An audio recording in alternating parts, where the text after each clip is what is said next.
Bom dia! Está começando mais um programa TV News. Eu e você aqui no nosso encontro diário. Por isso, seja bem-vindo a mais um programa, mais um episódio especial, recheado de muitas informações aqui do sul extremo sul baiano, do Brasil e a nível mundial. Todos os dias, a partir das 10 horas, a gente tem esse encontro marcado na telinha da TVI, canal 24.2, pela operadora TVC, a TV Cabo em todo o sul da Bahia. E você que me assiste aqui através do canal do YouTube, não esquece de fazer a sua inscrição, ativar o sininho, porque todos os dias entramos ao vivo com notícias da Bahia, Brasil e do mundo, partilhamos informações especiais, relevantes e, claro, você que me assiste aqui na telinha da TVI, participa, manda sua mensagem aqui no nosso chat ao vivo, qualquer pergunta, dúvida, tema, sugestão, deixa aqui no nosso chat.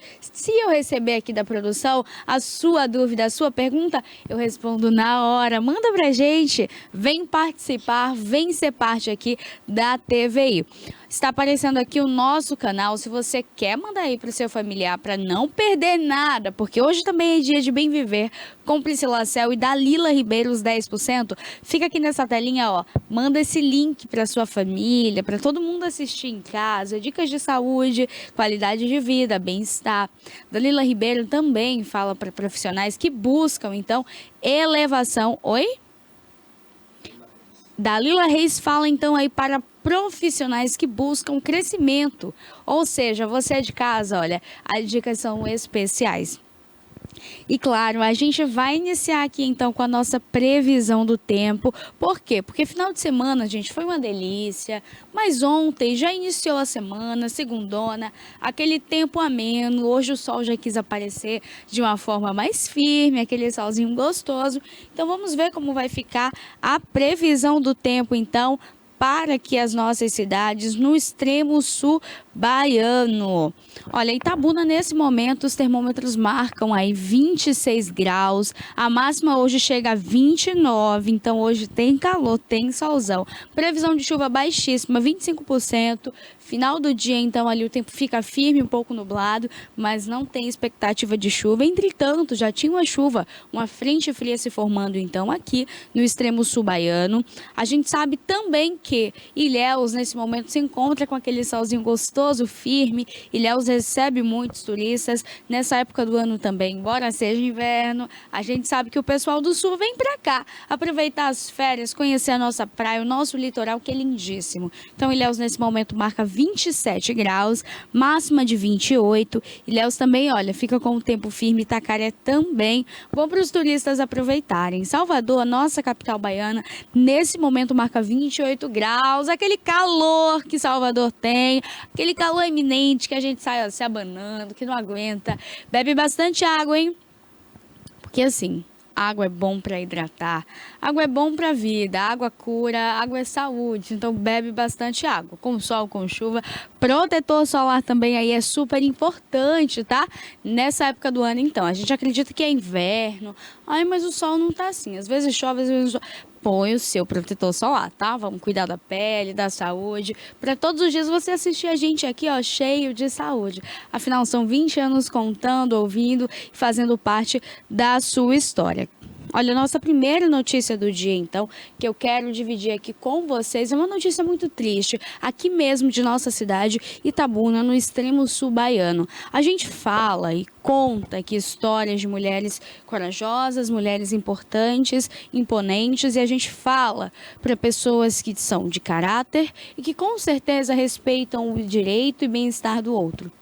Esse foi um episódio, então, de agressão. A mulher, ela estava ali com o seu companheiro em uma das ruas aqui de nossa cidade, no bairro Urbis 4, quando ele começa a agredi-la. Ela tenta a todo momento tampar o rosto. Quando a gente vê uma cena como essa, é uma cena muito triste, que envolve ali tanta tristeza, são tantos sentimentos em um relacionamento, seja vocês namorando, noivo, casados. Quando eu falo vocês, é porque quando a gente se dá conta de união, o que é uma união, a gente imagina duas pessoas dispostas a se amar, respeitar, fazer de tudo para que fiquem juntas. Quando você vê um homem agredindo uma mulher, a primeira coisa que passa na cabeça de quem vê um vídeo, assiste, ou ao menos deveria pensar, é que aquilo é uma covardia. Um ato de covardia, um ato que realmente é repudiante. E com certeza que a gente espera agora que a justiça seja feita, né? Essa mulher foi vítima de agressão física na rua. Acredito que as agressões não pararam só ali ou não só começaram ali naquele momento. Isso foi nas primeiras horas da manhã de ontem e da segunda-feira. A gente vê que ela tenta a todo momento tampar o rosto, ou seja, que já tinha episódios ali de outras agressões, né? Porque se ela tenta tampar o rosto, ela evitava ali os hematomas na pele, que são mais visíveis, porque no braço, na perna, na barriga, como ele chegou a dar muitos murros, chutes, empurrões nela aqui na região do abdômen, do tórax, a gente sabe que ali ela pode esconder, né? Como é normal. Não é normal que a gente fala de aceitável, mas é normal de que muitas pessoas se envergonham. Muitas mulheres não conseguem fazer a denúncia por amar demais, ter a dependência emocional ou até mesmo por ter medo de represália, tanto do agressor pelas inúmeras agressões que fez, as inúmeras palavras horríveis, horrendas e além de tudo das ameaças, né? Quantas mulheres morrem aí com um boletim de ocorrência nas mãos? São inúmeras. A gente vê esses casos, é um caso de enojar. Eu sinto nojo quando eu vejo uma imagem como essa. A gente tem o vídeo, produção, coloca para o pessoal de casa entender exatamente o que estava acontecendo aí nessa ocasião. Olha, ela sai correndo ali mais à frente, parece que ela estava com uma roupa de academia ou algo do tipo, ó. E ela tenta então cobrir o rosto a todo momento. Ele começa a dar socos ali, olha, entre o abdômen, próximo ao peito, puxa o cabelo dela, ela segura e faz ali a volta, olha. Ele tenta rasgar a roupa da companheira, puxa a calça da moça, ela tenta correr. Essas imagens aí, olha, foram da câmera de segurança de uma casa que fica na rua, então que eles veem, olha lá, ela vem correndo, ele vem atrás dela, quando chega próximo a essa casa, ele alcança ela, olha, e consegue então agredi-la. Realmente assim, é uma cena muito triste, muito trágica. Ele tenta dar socos ali nela, começa a dar chutes também. Olha o tanto de murro que esse homem dá nessa moça, se é que a gente pode chamar de homem, né? Um agressor desses, um bicho, um monstro. É monstruoso. Olha o que ele faz com ela, coloca, apoia os pés, puxa a roupa dela, cai algo ali no chão, não sei se é um celular, uma garrafa, e ele volta a correr atrás da moça. Olha aí, a imagem do rapaz. De fato é assim, uma tristeza, né, tudo isso acontecendo. Olha aí a imagem dele. É um rapaz até simpático, né? Quando você vê uma pessoa simpática, eu digo, de sorriso aberto, como ele aparece aí nas imagens, a gente imagina que seja uma pessoa ali, ele é saudável também, né? Faz academia. Então, quando a gente imagina uma pessoa de sorriso aberto, malha, cuida da saúde, a gente pensa hoje que nessa geração a pessoa está tentando, então ali, olha, colocar tudo para fora de ruim nos treinos, seja uma depressão, seja raiva, seja o que for. Agora, na situação desse rapaz, ele tinha um relacionamento já com essa moça. Parece que ela está com uma roupa de malhar, né? Pelo que ela está vestida, né? Uma calça legging, um topzinho no estilo também de academia. E parece ali, olha, ao que parece é que eles tinham tido já uma discussão e que ela tenta correr para fora da casa, algo do tipo, olha aí. E ele começa a agredi-la com muitos socos. É assim, brutal a forma que ele chega nela ali, olha, e puxa o cabelo dela numa normalidade. E o que transparece pra gente é que não foi a primeira, não foi a segunda, não foi a terceira. A gente espera agora que a justiça seja feita. Eu acredito que independente dela prestar o boletim de ocorrência, mas a família deve ir em busca dos direitos, porque são inúmeras mulheres morrendo todos os dias.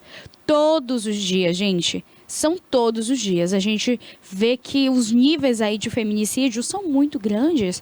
Mulheres que morrem com boletim de ocorrência na mão. Morrem caladas, omissas. Quantos episódios a gente tem? Olha o caso da Elisa Samúdio. A gente tem esse caso, é um caso que ganhou notoriedade nacional. Ela foi morta a mando do goleiro Bruno, que era um goleiro do Flamengo. Ele tinha ali, né, poder, dinheiro.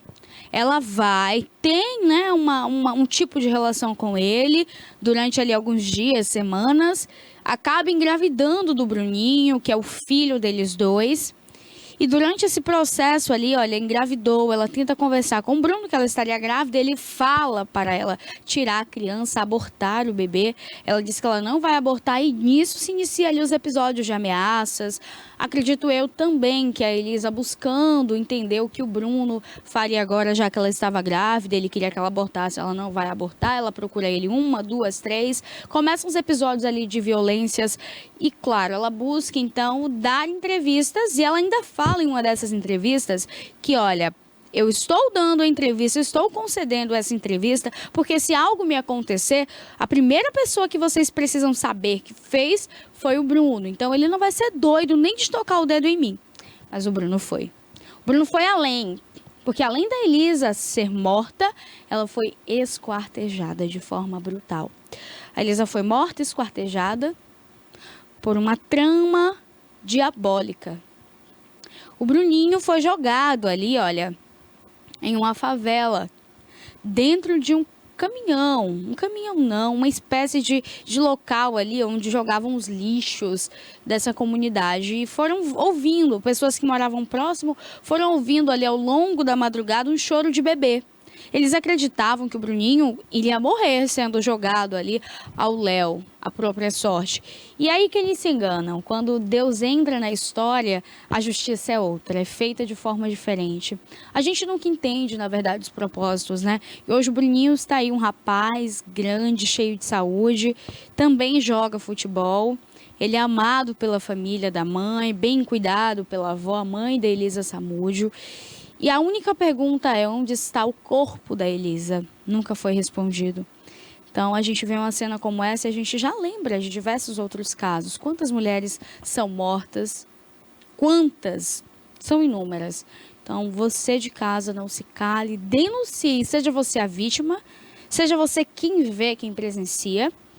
Existe uma culpa também, tá? Em você ver uma agressão, se calar. Você não precisa entrar ali, porque a gente às vezes tem até medo também do que pode acontecer, né? Às vezes o cara bate na mulher, agride, faz coisas horrendas. Você entra para defender a moça por realmente estar com medo, já em uma situação vulnerável, volta com o rapaz, e aí depois, olha, a coisa fica feia.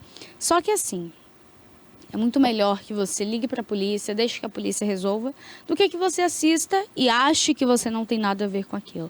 Porque tem, tá? Quem assiste uma mulher sendo violentada, se cala diante da situação, é omisso e também tem participação, correlação, até mesmo se aconteceu a morte dessa mulher, tá? Você não é ligado diretamente, mas de forma indireta você tem uma correlação, porque você se calou.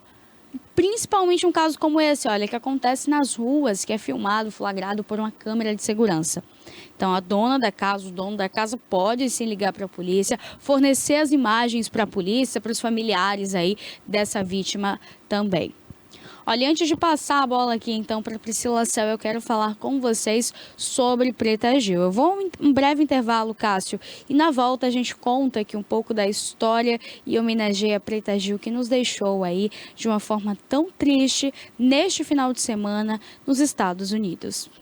Criada em 2005, a TVI se tornou a primeira emissora de TV por assinatura fora do eixo Rio-São Paulo, transmitida pela operadora TV Cabo para mais de 40 mil espectadores em Itabuna e Ilhéus. Com uma programação 24 horas no ar, a TVI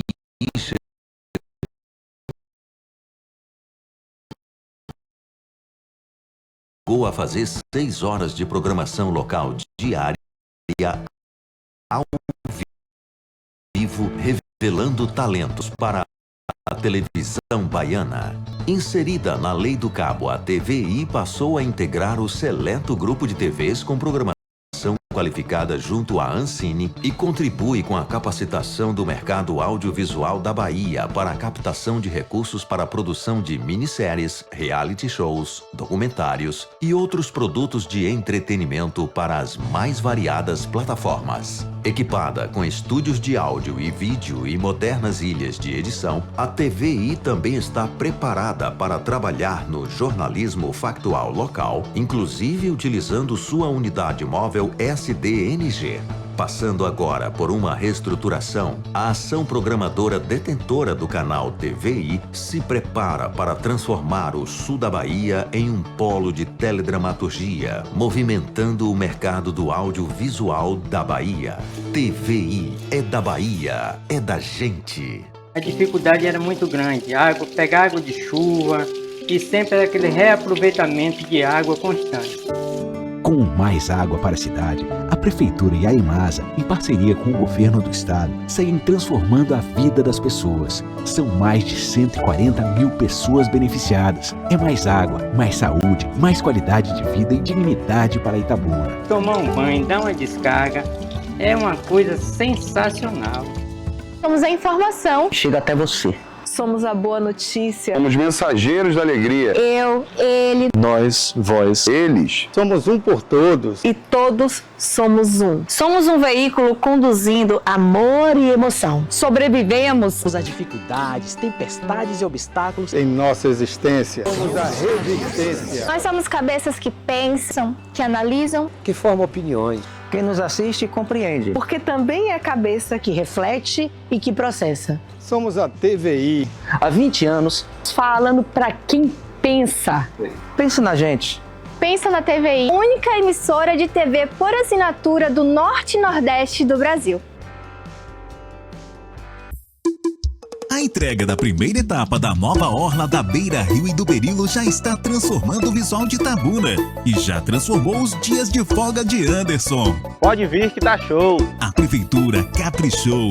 Tem pista de skate, academia ao ar livre, quiosques, parque infantil, paisagismo, iluminação em LED e muito mais. E com a segunda etapa vem mais transformação aí. Itabuna segue em frente. Prefeitura de Itabuna.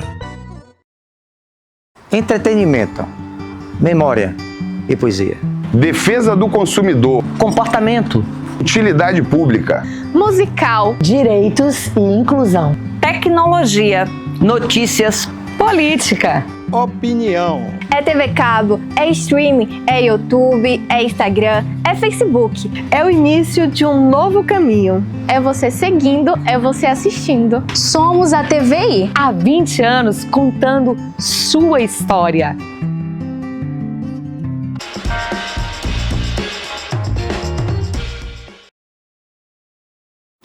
Olha, eu quero deixar primeiro as nossas homenagens aqui a um artista que marcou gerações e que se despede de uma forma repentina dos brasileiros. Preta Gil, ela vem traçando então toda uma história junto ao seu pai, um legado com a música brasileira, com muitas alegrias. Acredito que a trilha sonora de muitas novelas e de muitas pessoas.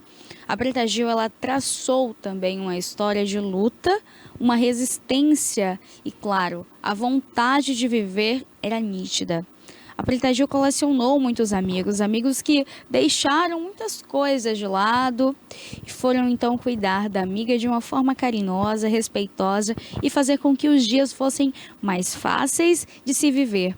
A cantora então nos deixa neste último domingo, durante ali a sua viagem para os Estados Unidos, em busca do seu tratamento contra o câncer. Ela vinha traçando uma luta. A Preta Gil, ela descobriu esse câncer em janeiro de 2023. Foi quando ela recebe o diagnóstico e inicia o tratamento. Ela foi diagnosticada, então, em janeiro de 2023 com câncer coloretal, após sentir ali um desconforto abdominal. O diagnóstico veio durante uma internação e logo em seguida ela deu início ao tratamento com sessões de quimioterapia. O câncer foi localizado no reto, a região terminal do intestino grosso.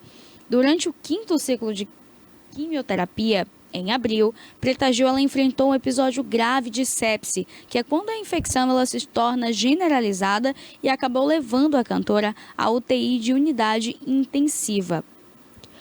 O quadro, então, representou ali risco à vida da cantora, mas ela conseguiu se recuperar com acompanhamento médico intensivo. A Preta Gil, então, passou ali por diversas cirurgias e reabilitação intestinal em agosto a dezembro do ano de 2023. No mês de agosto, a cantora, então, passou por uma cirurgia de remoção do tumor. Já em novembro, ela realizou um novo procedimento cirúrgico para a reconstrução do trato intestinal e a retirada da bolsa de ileostomia. A bolsa que foi usada, então, ali durante todo o tratamento. Após essa etapa, ela precisou iniciar fisioterapia pélvica para reaprender as funções intestinais básicas, como evacuar. Em dezembro, ela passou oficialmente ali, pelo fim do tratamento contra o câncer e iniciou uma nova fase de reabilitação. Porém, a doença retorna no ano de 2024, poucos meses após concluir o tratamento.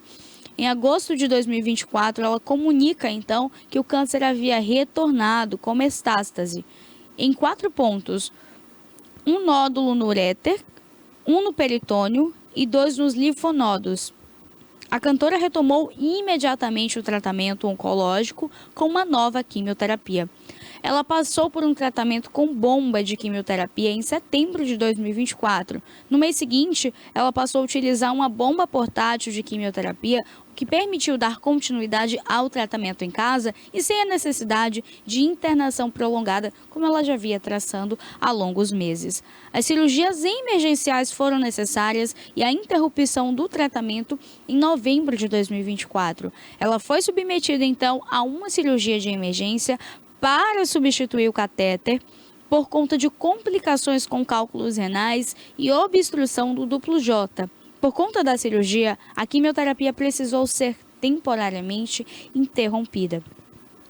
No final do ano, então, a cantora passou por mais uma cirurgia e dessa vez para a remoção de tumores. O procedimento teve durabilidade de 21 horas e exigiu uma internação hospitalar de quase 2 meses. A cirurgia foi considerada uma das mais delicadas de toda a sua trajetória com a doença. E ela volta com uma nova internação em abril de 2025.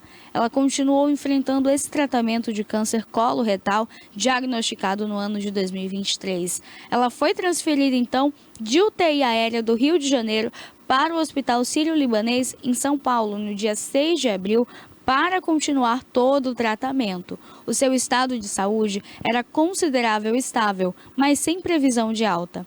Preta Gil também revelou, durante um programa de televisão, que ela tinha planos de realizar um tratamento experimental nos Estados Unidos, mas essa viagem ainda não estaria confirmada. A decisão dependeria dos laboratórios de Nova York e Los Angeles.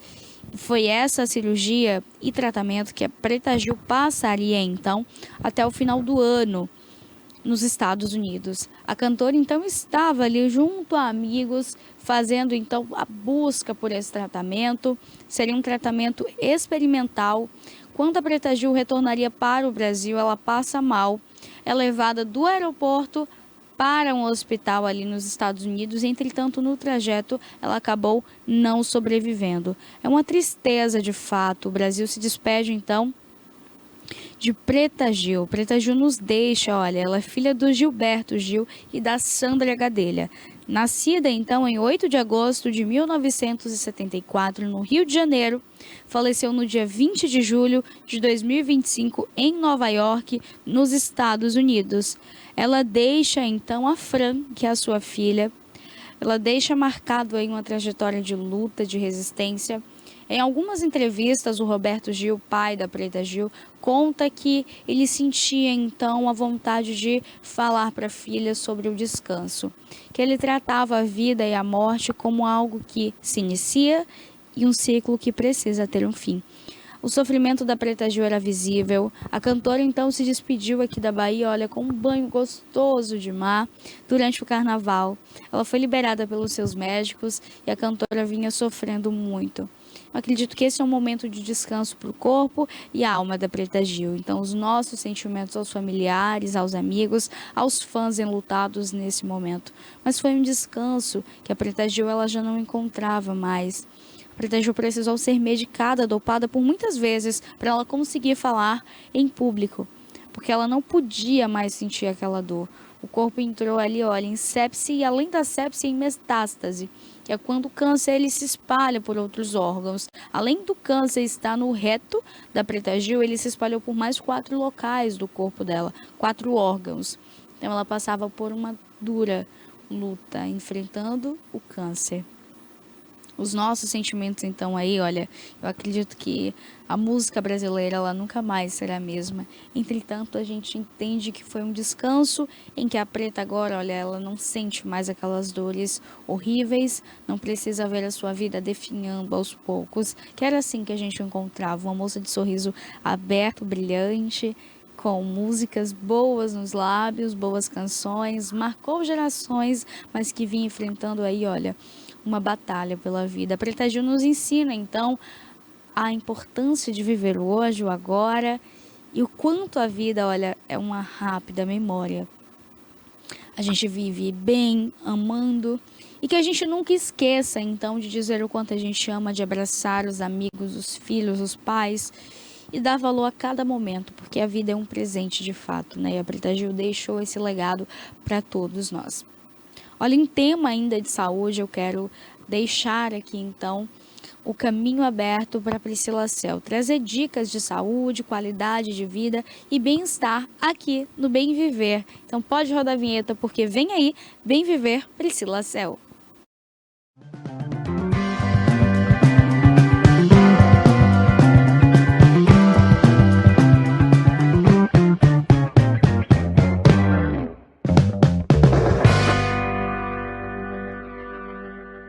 Olá, bom dia! Já está no ar o Bem Viver, o nosso encontro semanal que aborda temas relacionados à saúde, bem-estar e qualidade de vida. O mês de abril é dedicado à conscientização do autismo. O autismo é um transtorno de neurodesenvolvimento que acomete milhões de pessoas em todo o mundo e pode afetar a comunicação, a interação social e o comportamento. Hoje aqui no Bem Viver nós vamos falar sobre esse universo que ainda é bastante desconhecido e que precisa ainda ser compreendido e respeitado. Vamos falar também sobre as terapias, como que essas terapias elas podem melhorar a qualidade de vida. E vamos falar também sobre a importância de incluir na sociedade essas pessoas com autismo. E para falar sobre tudo isso e muito mais, temos uma especialista que é psicopedagoga, especialista na área de autismo, que é a Michele Costa, e vai falar conosco aqui tudo sobre esse assunto.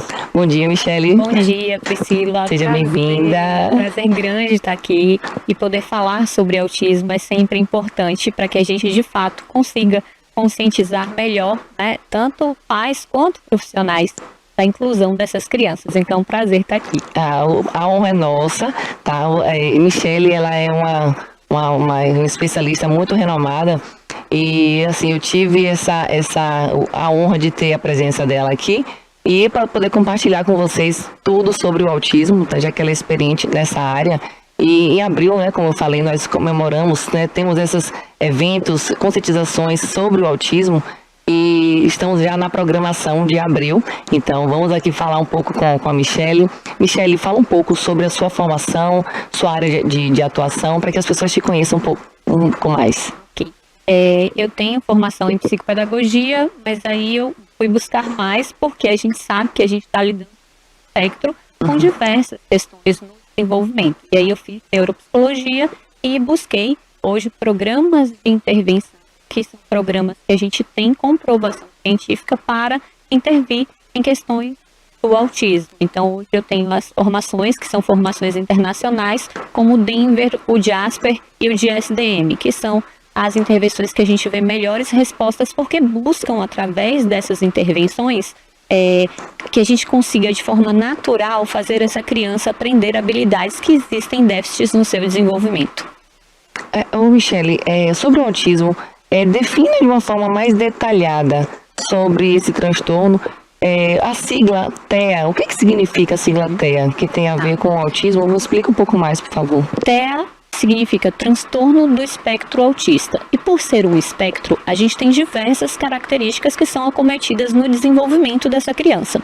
Então essa criança vai ter prejuízos desde áreas de comunicação, comportamento e interação social. Porém, por que a gente fala de espectro? Porque nenhuma delas vai ser igual à outra. Então, o comprometimento, mesmo dentro dessas 3 áreas, podem vir diferentes, né? E ter um prejuízo mais significativo para umas crianças e para outras menos. Qual é a causa do autismo, Michele? Porque assim, muitas pessoas têm dúvida se é uma condição genética ou se os hábitos de vida dos pais podem influenciar nisso. Qual é a causa do autismo? A gente ainda não tem nada certo, assim, né? Que a causa é isso. Mas é uma causa genética. E o que se investiga hoje é que não é só um gene que está, né, comprometido. Existem diversos genes na nossa construção que pode ter, né, um prejuízo e, de fato, gerar o autismo. Então, assim, existem fatores também ambientais que trazem esse prejuízo, né? Mas eles muitas vezes estão relacionados à gestação, a algum uso de medicação. Existem pesquisas dentro de diabetes gestacional, né? Então, assim, são estudos. Alimentação também, não tem? Alimentação também, baixa, né? Nutrição da mãe durante a gestação. No entanto, a gente só vai ter o transtorno se existir uma carga genética. Ah, certo. Então, existe uma contribuição dos fatores ambientais, porém, existe a predisposição genética que vai... Exato, que é o que vai determinar. Se não existir predisposição genética, a gente não vai adiantar os fatores ambientais. Não, aí não vai ter o autismo. E por que está cada vez mais comum ouvirmos falar de pessoas com autismo? Por que o diagnóstico hoje é mais fácil de você ouvir, né, que uma pessoa está diagnosticada com autismo e antigamente não? Eu vou contar aqui para você um fato que ocorreu comigo há uns dias atrás. Uma criança de 11 anos sinalizou para a família que o sobrinho dele fazia baixo contato visual, não respondia ao nome quando chamava. Então você vê, crianças estão conseguindo observar características do autismo de forma precoce. Então a gente hoje tem uma população, né, com um olhar muito maior para as características do transtorno. Isso, de fato, traz com que essas crianças venham mais cedo para a avaliação e para a intervenção. Então, eu acredito e vejo, né, os estudos mostrando que a gente tem uma maior resposta para a identificação porque a gente está sabendo identificar de forma precoce. A questão de levar também informação, que é o que nós estamos fazendo aqui, né, levar informação para o leigo, para quem não entende, uma criança, né, como ela está dizendo, se uma criança teve esse olhar, é porque chegou informação para ela, né? Então, assim, juntamente com também os avanços de pesquisa, com os testes dos métodos diagnósticos, então toda essa soma favorece, né, para a rapidez, né, uma maior agilidade desse diagnóstico, né, da criança ou da pessoa com autismo. Perfeito. Quais são os primeiros sinais de autismo nos bebês e nas crianças? Eu costumo dizer que os sinais, muitas vezes, eles são vistos pela mãe. Então, uma dificuldade grande, às vezes, de identificar é ouvir essa mãe, porque a mãe chega, muitas vezes, falando, olha, ele não me olha na mamada, ele não brinca, quando eu brinco, ele não traz aquele sorriso social, ele fica muito preso a objetos e não a pessoas. Então, essas são características que já no início do desenvolvimento nós conseguimos pensar sobre autismo. Essa criança que não atende ao chamado, a partir dos 9 meses a criança já atende a um chamado. E essa criança não atende, né? João, e João não está olhando, a gente já tem um sinal ali que precisa de uma investigação. Fora essas questões, a criança tem um brincar mais disfuncional, ela não está brincando como crianças da idade. Então, crianças de 2 anos, ela está encaixando blocos. E aquela criança de 2 anos que está jogando blocos, ou não está alinhando os blocos, não está brincando como é para, né, brincar, também é um outro sinal. Então, esses sinais, assim, no desenvolvimento inicial, são os marcadores de reciprocidade social, né? Essa criança, ela não consegue interagir e aprender com seus pares. Então, a partir de 9 meses, é esperado que essa criança tenha um contato visual maior, que ela atenda aos chamados.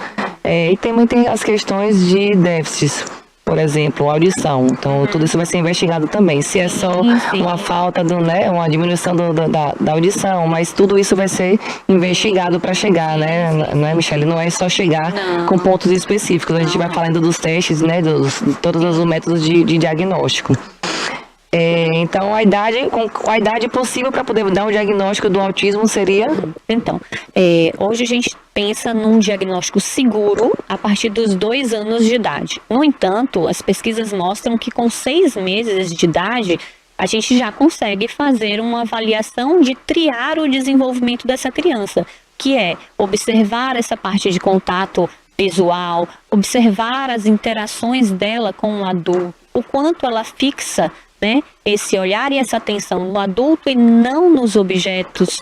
Então, a partir dos 6 meses, a gente já consegue triar o desenvolvimento dessas habilidades de interação social para conseguir já falar assim, intervenção inicialmente, né? Hoje eu atendo na intervenção precoce, então eu recebo pacientes a partir de 9 meses e já vem. Não tem diagnóstico, mas já é uma intervenção precoce para estimular. Para estimular, exatamente. E a gente tem muitas respostas, né? A gente vê crianças que tinham baixo repertório de interação, de comunicação, fazendo isso em pouco tempo, com a intervenção intensiva, né, do dia a dia. Agora, Michele, é uma dúvida que as mães devem carregar com elas, porque elas devem ficar se perguntando se é um atraso de desenvolvimento ou se é autismo, né? Qual seria a diferença do atraso de desenvolvimento para o autismo? Para a gente pensar num diagnóstico diferencial entre autismo e atraso, a gente tem que entender que o autismo tem 3 marcadores centrais. Então, ele vai ter prejuízos de comportamento, de comunicação e de interação.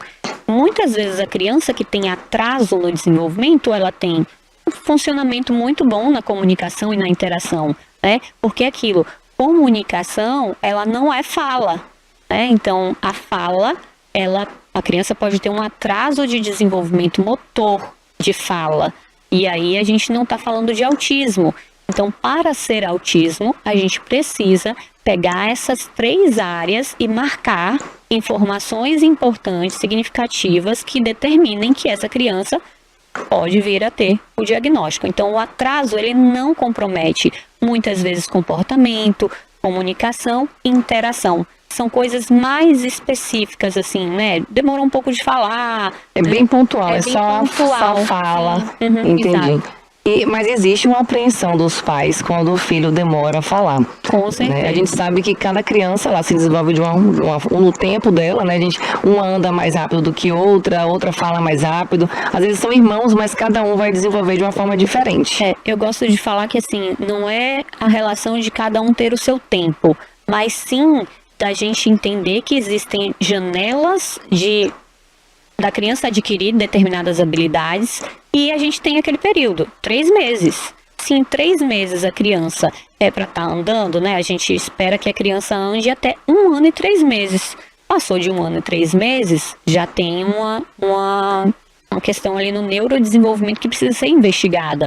Se a gente tem uma criança com 1 ano e 6 meses que não está falando no mínimo ali 50 palavras, a gente já tem um atraso no desenvolvimento. Então, tem essa relação de cada um tem, né, uma forma, mais essa relação de tempo, ela tem uma janela e ela precisa ser cumprida no tempo da janela do desenvolvimento. Sim. Não, é importante isso que ela está dizendo. Quando eu me referia justamente isso, que cada um tem um tempo. Como irmãos, ou alguém pode andar com menos de 1 ano, outra andar depois de um pouco de 1 ano, mas tem um limite para isso. Então, às vezes, os pais eles ficam apreensivos porque o meu primeiro filho andou mais rápido, ou falou primeiro, né? Falou mais rápido. E aí o segundo já não está falando. Então, existem comparações. Então, tem um limite, sim, então isso é muito importante. Né, como a Michele está falando, mas gera uma apreensão. E é isso que eu queria saber. Quando que os pais devem buscar ajuda em relação ao atraso de fala? É isso. No atraso de fala, a gente precisa olhar para os marcadores de desenvolvimento. Então, assim, o pediatra, né, ele é o profissional que consegue, através da caderneta da criança, observar quais são as habilidades de linguagem e comunicação, porque tem uma areazinha, né, lá na caderneta que você identifica uma criança de 1 ano e 3 meses, o que ele precisa fazer em função de linguagem. Então, eu já consigo olhar para aquilo ali e os próprios pais olharem a caderneta para ver, né, a criança precisa nessa fase estar falando 10 palavras, e aí você vai falar, ó, não está falando, o que eu preciso fazer? Então, como é que eu posso estimular? Então, inicialmente, o profissional que deve avaliar essa criança, esse bebê, é o pediatra. Perfeito. E aí, nessas avaliações que ele for fazendo dessa criança ou do bebê, ele pode já direcionar para especialista, perfeito, né? Perfeito. E existem 2 formas, assim, que a gente pode ter com o pediatra, né, uma avaliação para o desenvolvimento dessa criança. Uma é utilizando a caderneta da criança, onde tem uma área específica para entender os marcos de desenvolvimento dessa criança até os 3 anos, dentro desses domínios de linguagem, tá? De motricidade e de cognição. E existe também uma avaliação que é uma triagem, tá? Para a gente pensar em riscos de autismo, que é o MCHAT. Lá nos Estados Unidos, né, em grandes países, eles são usados como triagem básica. Então, toda criança, a partir dos 16 meses, eles utilizam essa triagem de risco para autismo. Aplicam o MCHAT com a família e aí a gente tem indicadores se é preciso fazer uma intervenção ou não. Aqui no Brasil ainda é muito falho, mas existem pediatras que já fazem isso com crianças ali a partir dos 16 meses. Entendi. Ô, Michele, existem níveis de autismo? Sim, existem níveis e hoje, né, é classificado com nível 1 de suporte, nível 2 de suporte e nível 3 de suporte. Os níveis, eles estão voltados ao grau de necessidade que essa criança precisa de apoio para a sua vida, tá? Então, no nível 1, eu tenho uma ajuda que essa criança vai precisar, uma ajuda mais de menos apoio. Ela consegue viver socialmente, estar inserida num trabalho, academicamente, com pouco suporte. No nível 2, essa criança precisa de um pouco mais de suporte, é um suporte moderado para essas atividades do seu dia a dia. E no nível 3, essa criança precisa de muito suporte. Muitas vezes, no nível 3, a gente tem uma associação com o transtorno de deficiência intelectual. Então, a criança tem outras questões que comprometem, né, a sua inserção social e também, né, acadêmica, de trabalho, de tudo. Uhum. Como que é feita a avaliação nos casos de suspeita do autismo? Então, a avaliação na suspeita de autismo, ela é extremamente clínica, tá? Não existe nenhum exame, não existe nenhum teste que você vá colocar a criança para falar, essa criança tem autismo. A gente já ouviu falar tomografia, exame de sangue, não, tá? Nenhum desses exames vai te dizer se a sua criança tem autismo, tá? Quem vai te dizer isso é a observação clínica desse profissional que faz todo um apanhado sobre o desenvolvimento da criança, entendendo, né, que ali os marcadores de comunicação, de comportamento e de interação social a gente encontra déficits. Então, a gente tem hoje, além desse olhar clínico sobre o desenvolvimento, alguns testes, né? Então, a gente faz testes, né? Tem alguns protocolos onde a gente consegue fazer uma triagem e entender como essa criança preenche mais pontos, né? Para pensar que sim, é TEA ou não é, pensar em outros transtornos, né? Porque assim, muitas vezes a criança chega e a gente pensa, é autismo, mas aí você vai avaliar e entender e é outro transtorno, ou até síndromes, né? Acontece muito. Eu já tenho de crianças que vinham para uma avaliação de autismo e a gente detectava síndromes super raras, né? Então, assim, é uma avaliação extremamente clínica. E então, quais seriam esses métodos diagnósticos? Existem testes, a gente hoje tem o SRS-2, que é um teste de responsividade social para entender como é que está, né, o desenvolvimento dessa criança. Existem outros protocolos de desenvolvimento, que é o IDAD, são testes mesmo mais restritos, né, mas que a gente consegue através deles identificar o atraso, né, e consequentemente fazer o diagnóstico. Dar diagnóstico. E a intervenção precoce, Michele, o que é intervenção precoce e por que ela é tão importante para as crianças com autismo? A intervenção precoce, ela é aquela janela de oportunidade que o cérebro tem de poder ganhar estímulos na melhor fase da vida. Então, se a gente for pensar numa criança muito pequenininha, que o cérebro está em formação, ela tem muito mais conexões sinápticas do que nós adultos. Então, a intervenção precoce, ela é de extrema importância por isso, porque a janela de oportunidade que a gente tem para conseguir ganhar habilidades dessa criança nessa fase é muito maior. Ela tem um nível de aprendizado muito maior. Então a gente fala de intervenção precoce nos estímulos para crianças de 0 a 6 anos. E quais seriam essas intervenções com maior evidência para o autismo?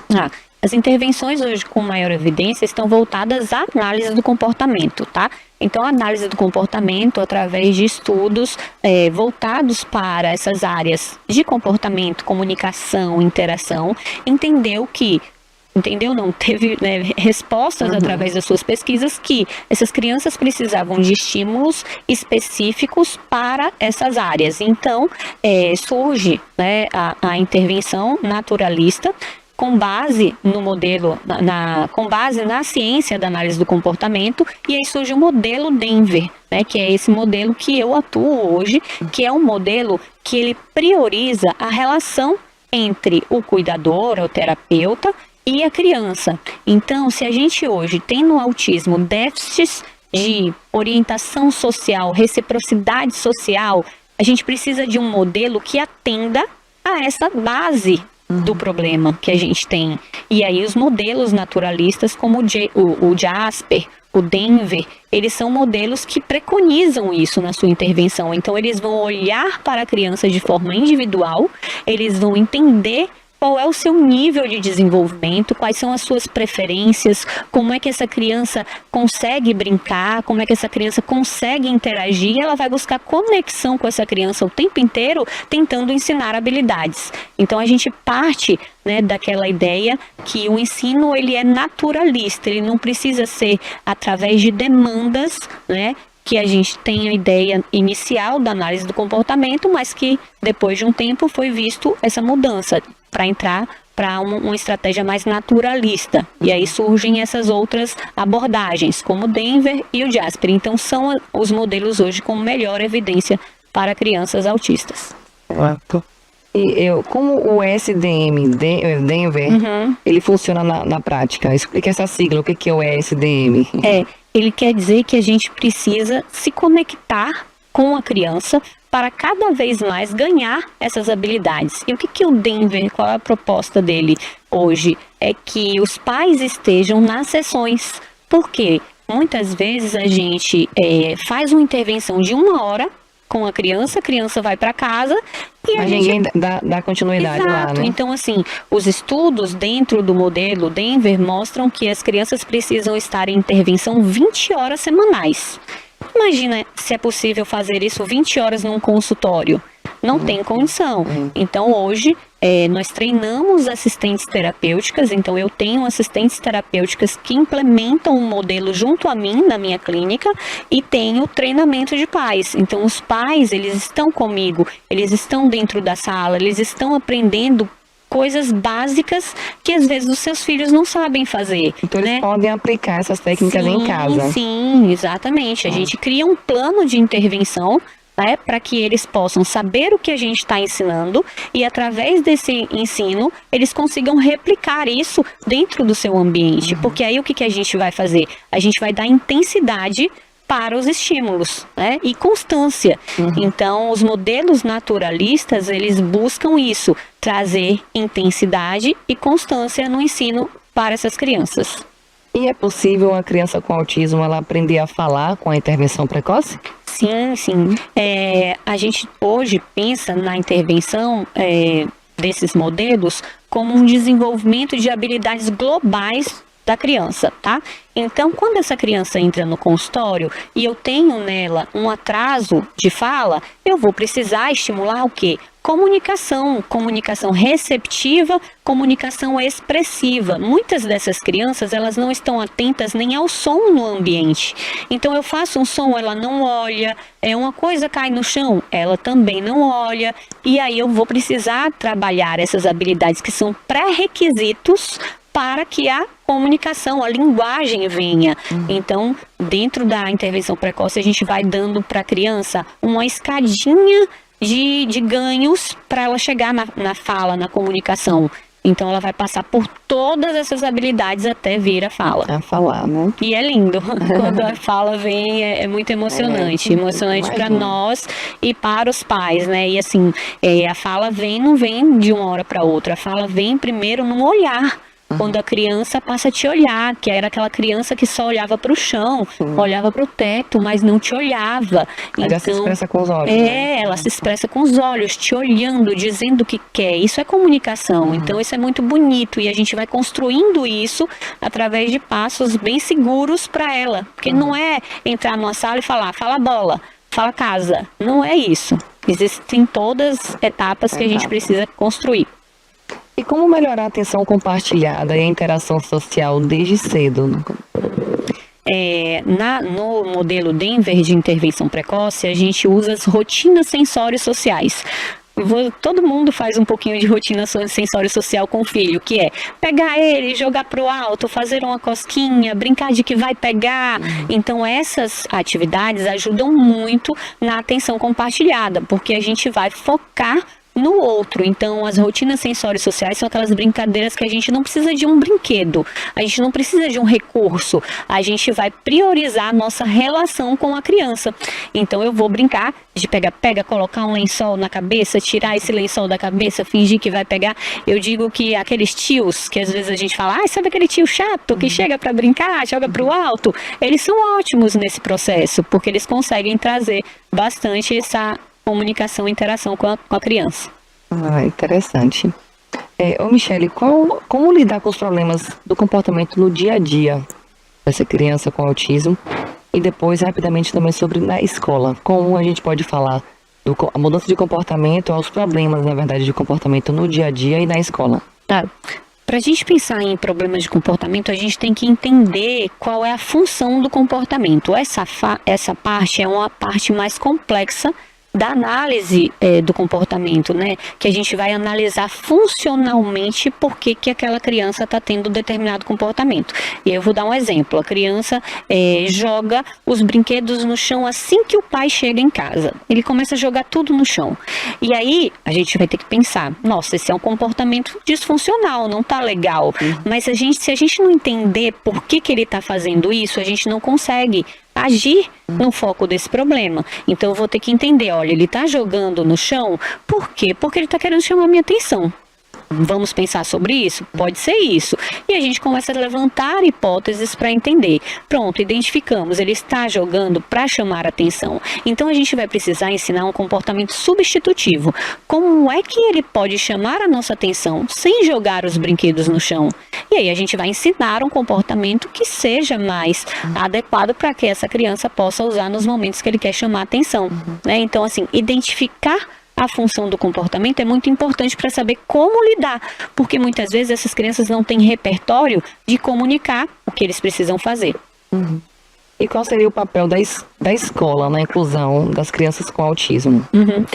O papel da escola é trazer para essa criança qualidade não só acadêmica, de estudo, de conhecimento, mas de vida. A gente está falando de crianças com déficit de interação social. Então, se eu não oportunizo que a escola seja esse lugar dela construir as mesmas relações que as outras crianças conseguem construir, eu não tenho um lugar bom para essa criança. Então eu preciso, dentro da escola, construir esse lugar onde existem trocas, existem aceitação, existe olhar para as habilidades, né? Eu falo muito isso.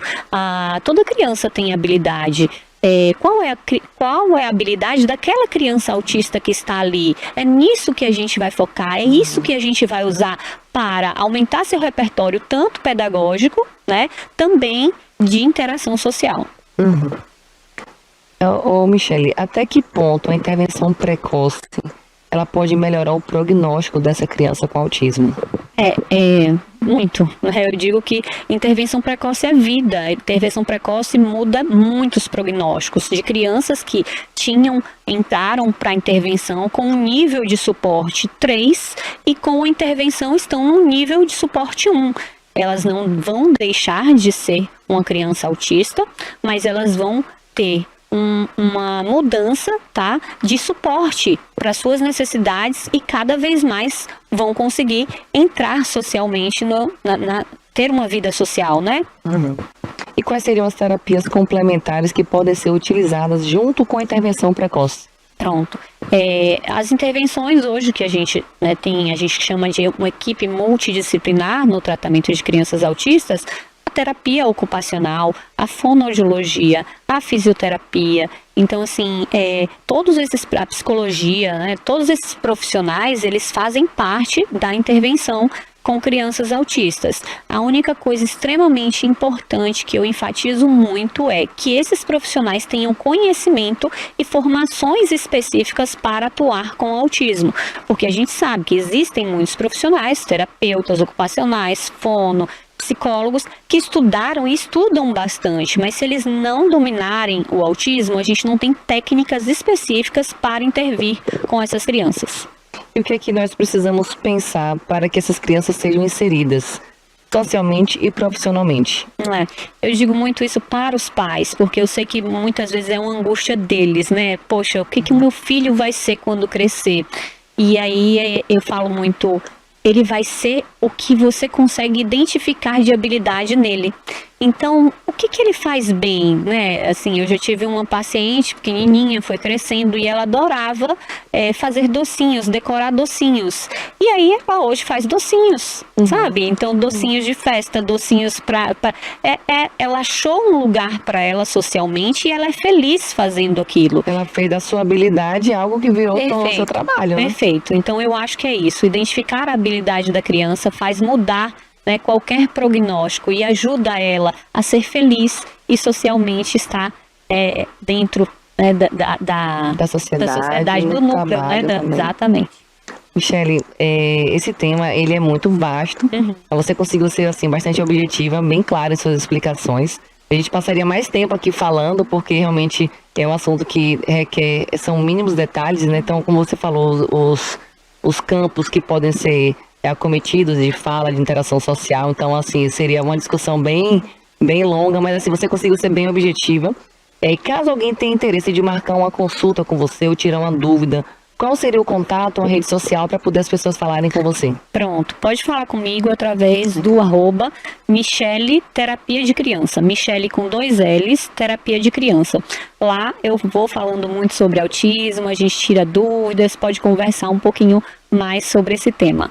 Eu queria agradecer muito a você pela sua presença, você ter compartilhado tanto conhecimento aqui para todos nós, telespectadores, né? Pessoas que querem conhecer mais sobre esse assunto. Então, muito obrigada pela sua presença. E agradecer a você também que acompanhou essa entrevista até o fim, que está acompanhando o Bem Viver, está curtindo a nossa programação. E não se esqueçam que toda semana a gente tem um encontro marcado, toda terça-feira às 10h30, aqui no Bem Viver. Muito obrigada.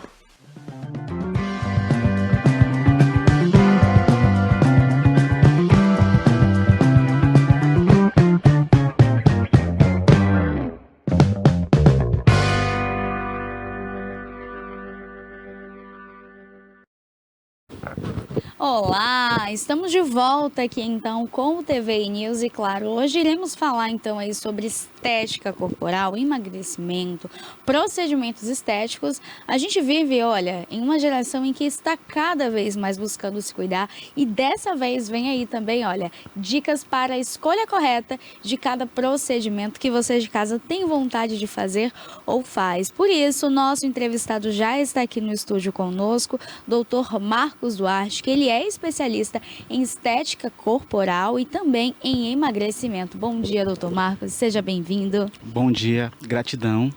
Olha, primeiro eu queria entender aí, olha, sobre o seu trabalho hoje com estética corporal. No que vem impactando a mulherada, os homens também que se cuidam, que gostam de estar bem e principalmente nessa época então agora que mais se fala em Ozempic, em outros procedimentos. O que você mais tem trabalhado na clínica nessa parte de estética e emagrecimento com o pessoal? Olha, a estética ela veio para aprimorar e fazer com que as pessoas passem a se enxergar melhor.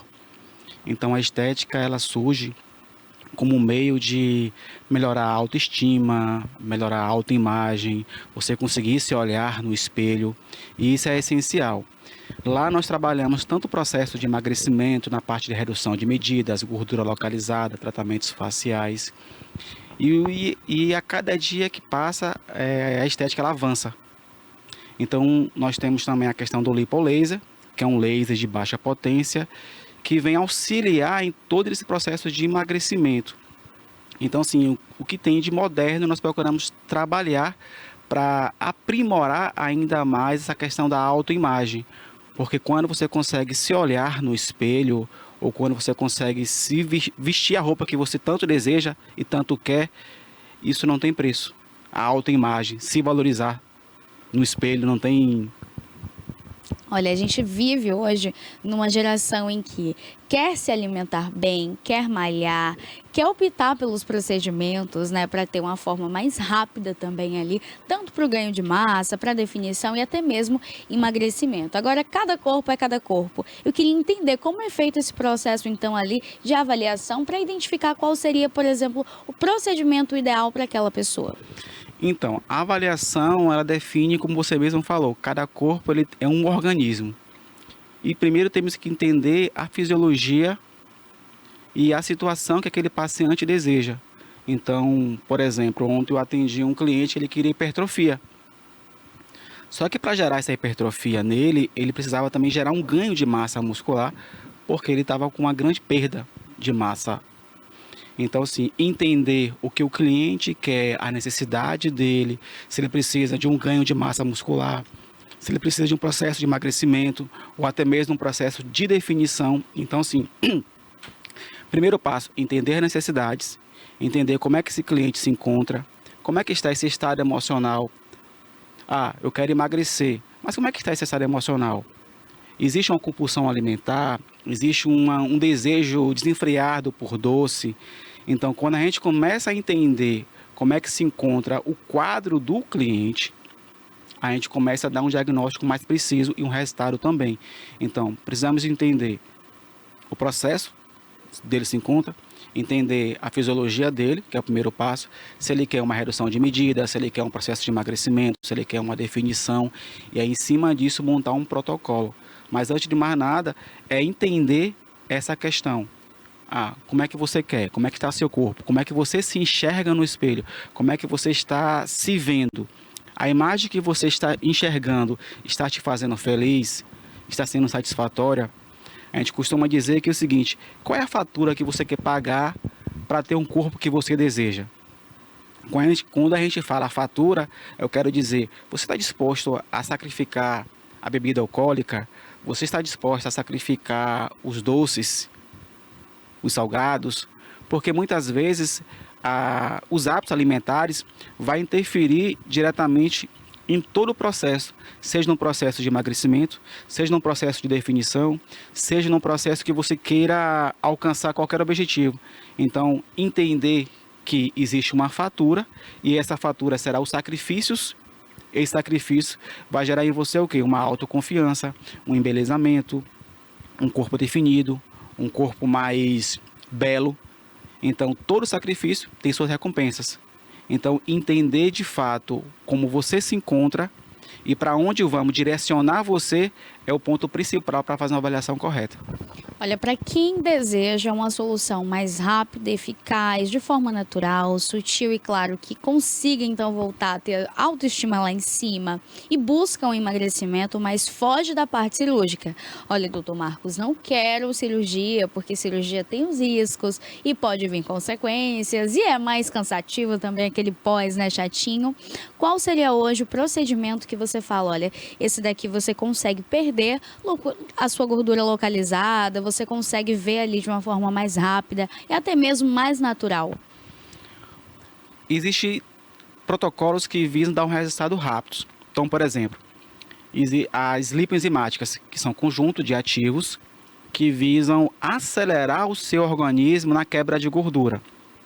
Associado a isso, temos o detox corporal, que faz uma desintoxicação do seu corpo para eliminar as toxinas corpóreas, associado com um aparelho chamado lipocavitação, que a lipocavitação ela vai agir na destruição de tecido adiposo, nome popular, tecido de gordura, e essas gorduras vão sair em forma de urina.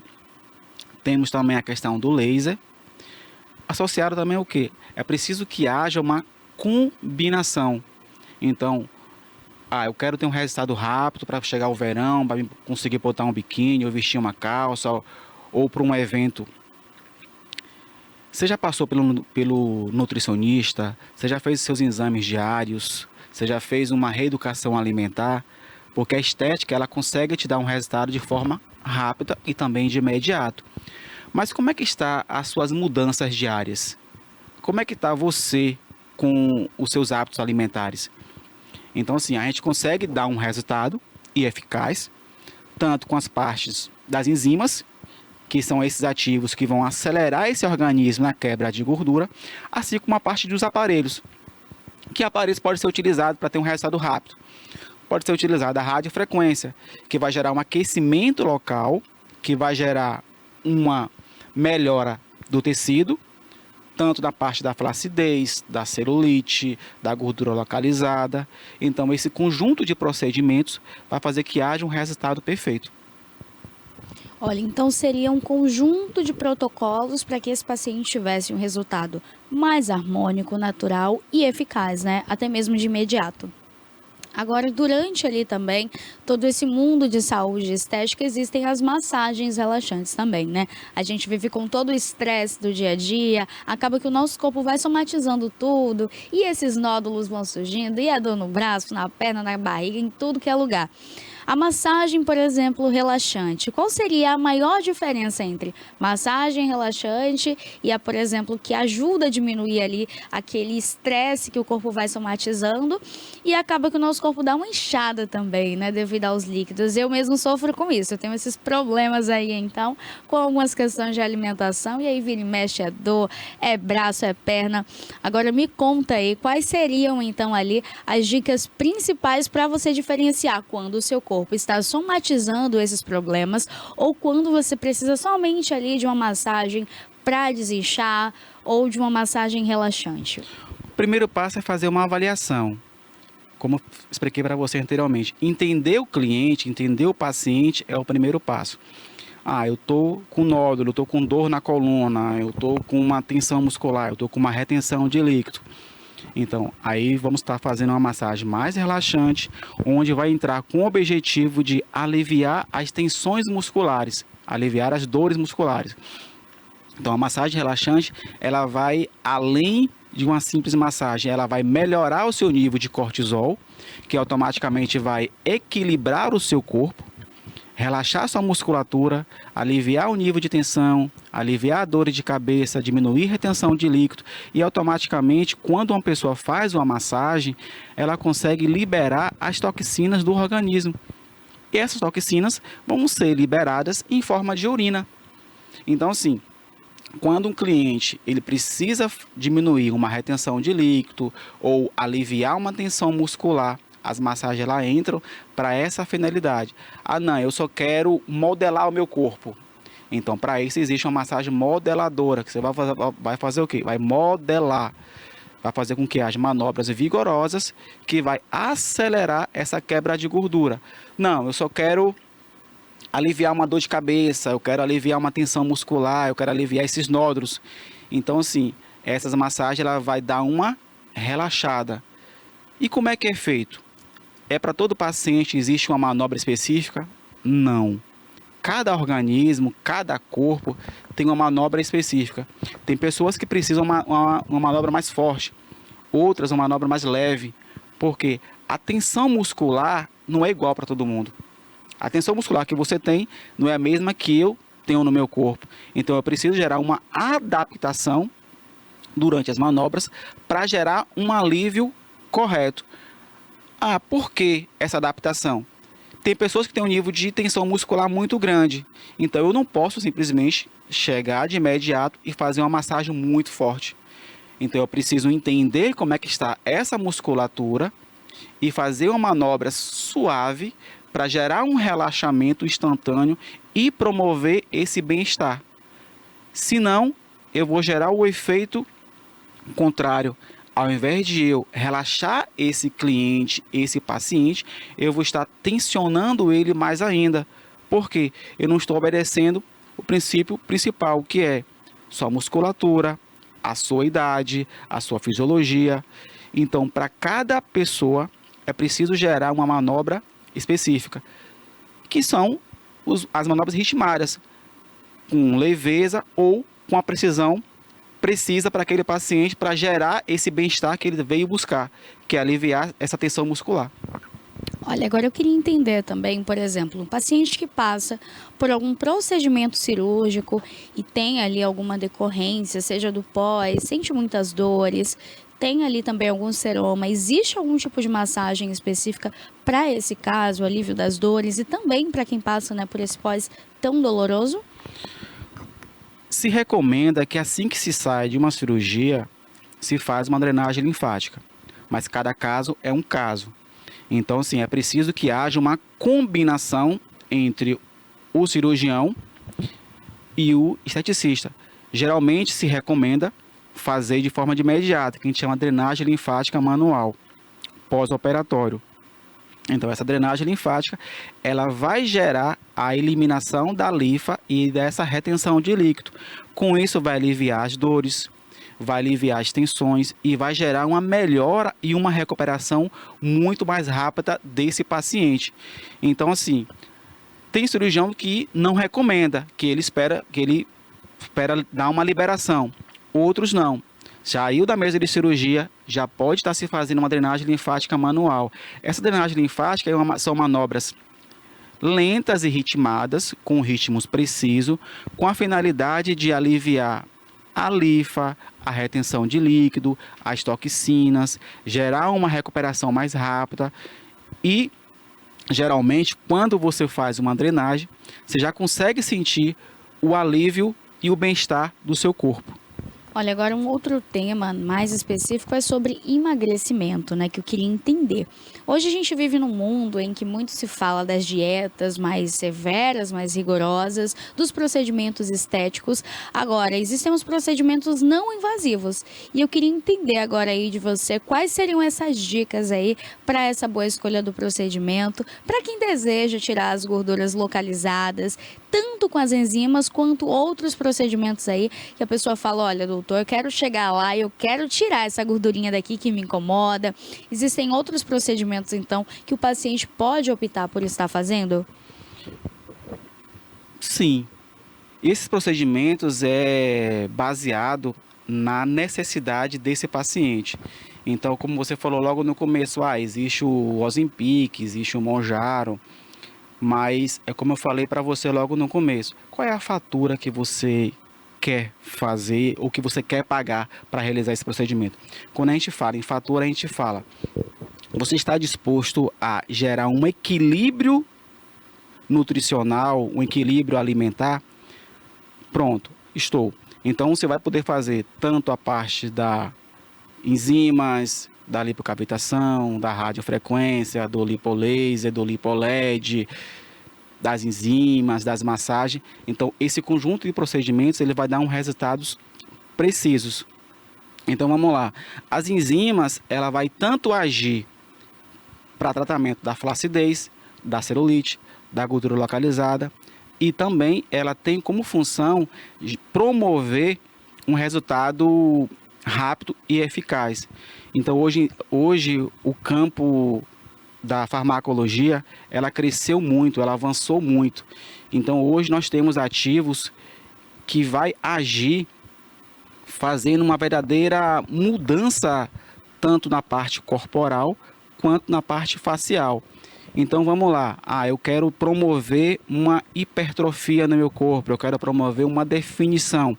Então, nós vamos gerar uma combinação de ativos das enzimas para promover essa definição e essa hipertrofia. Eu quero gerar um emagrecimento. Pronto.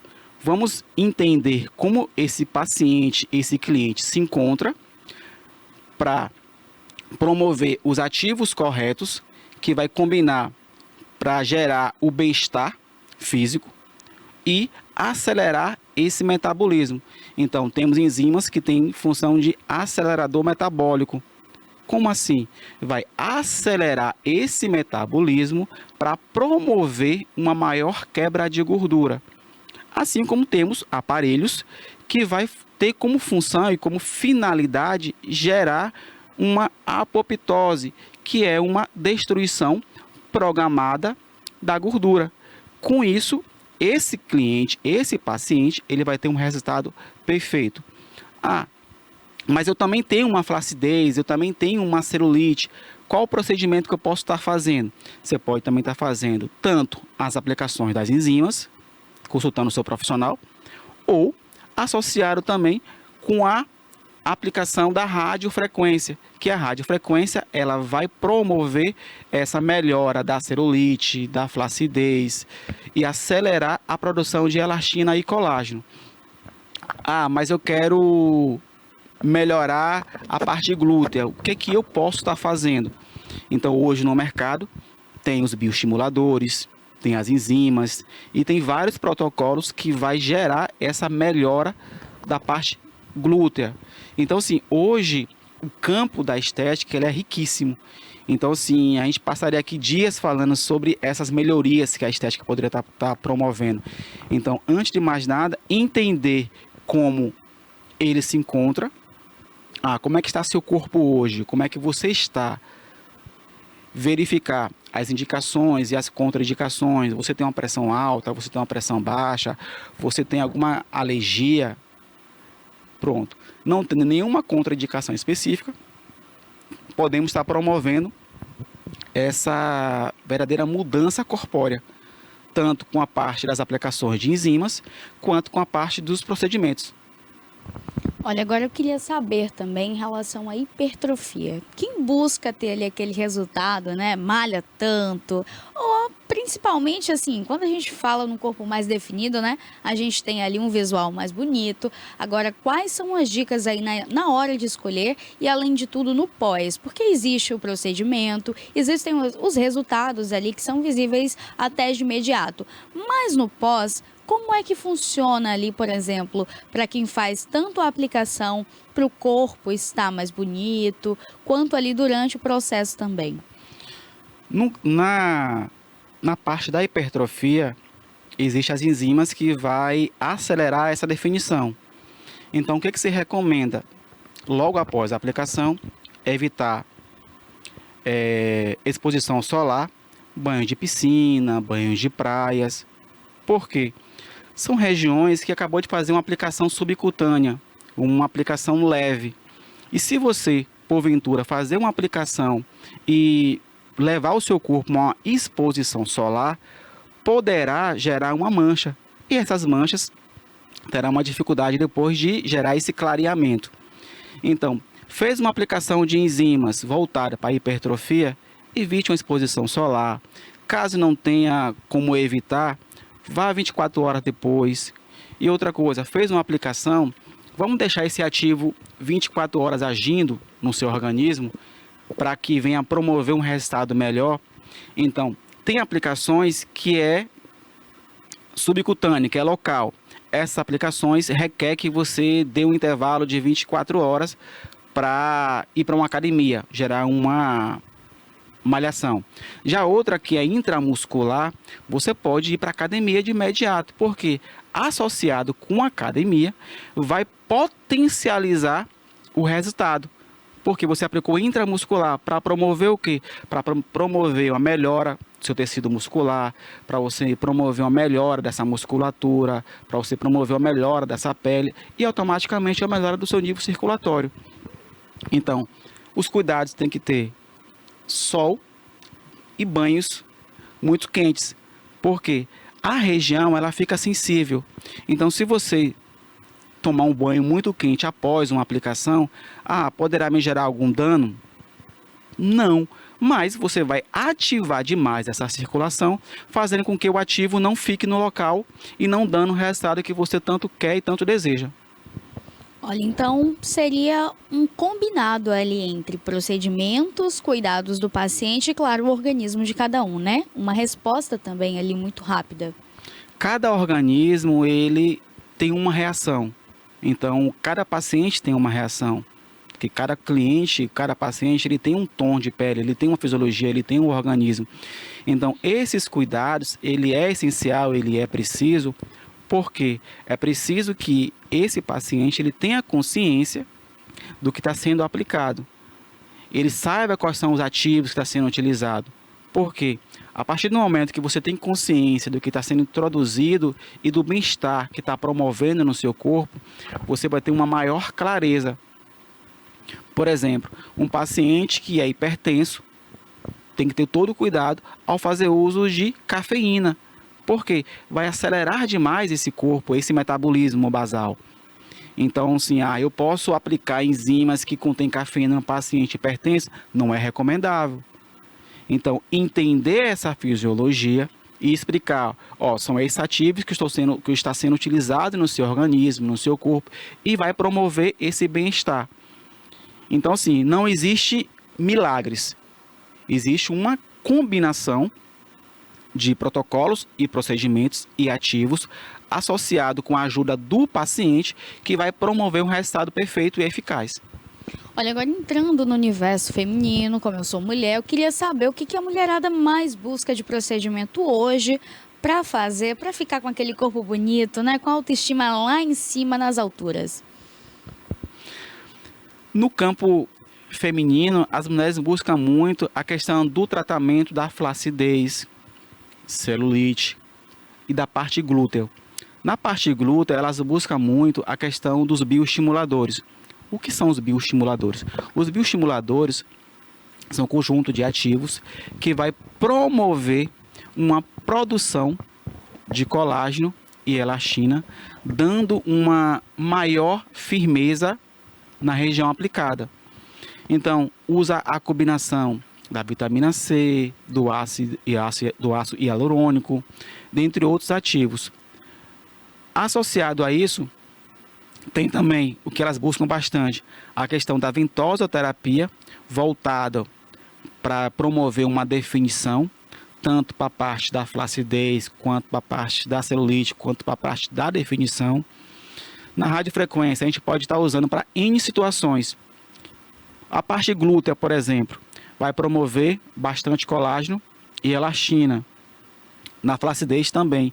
Então, hoje no campo feminino, as mulheres buscam muito essas questões do tratamento para celulite, do tratamento para flacidez e do tratamento de dar volume na parte glútea.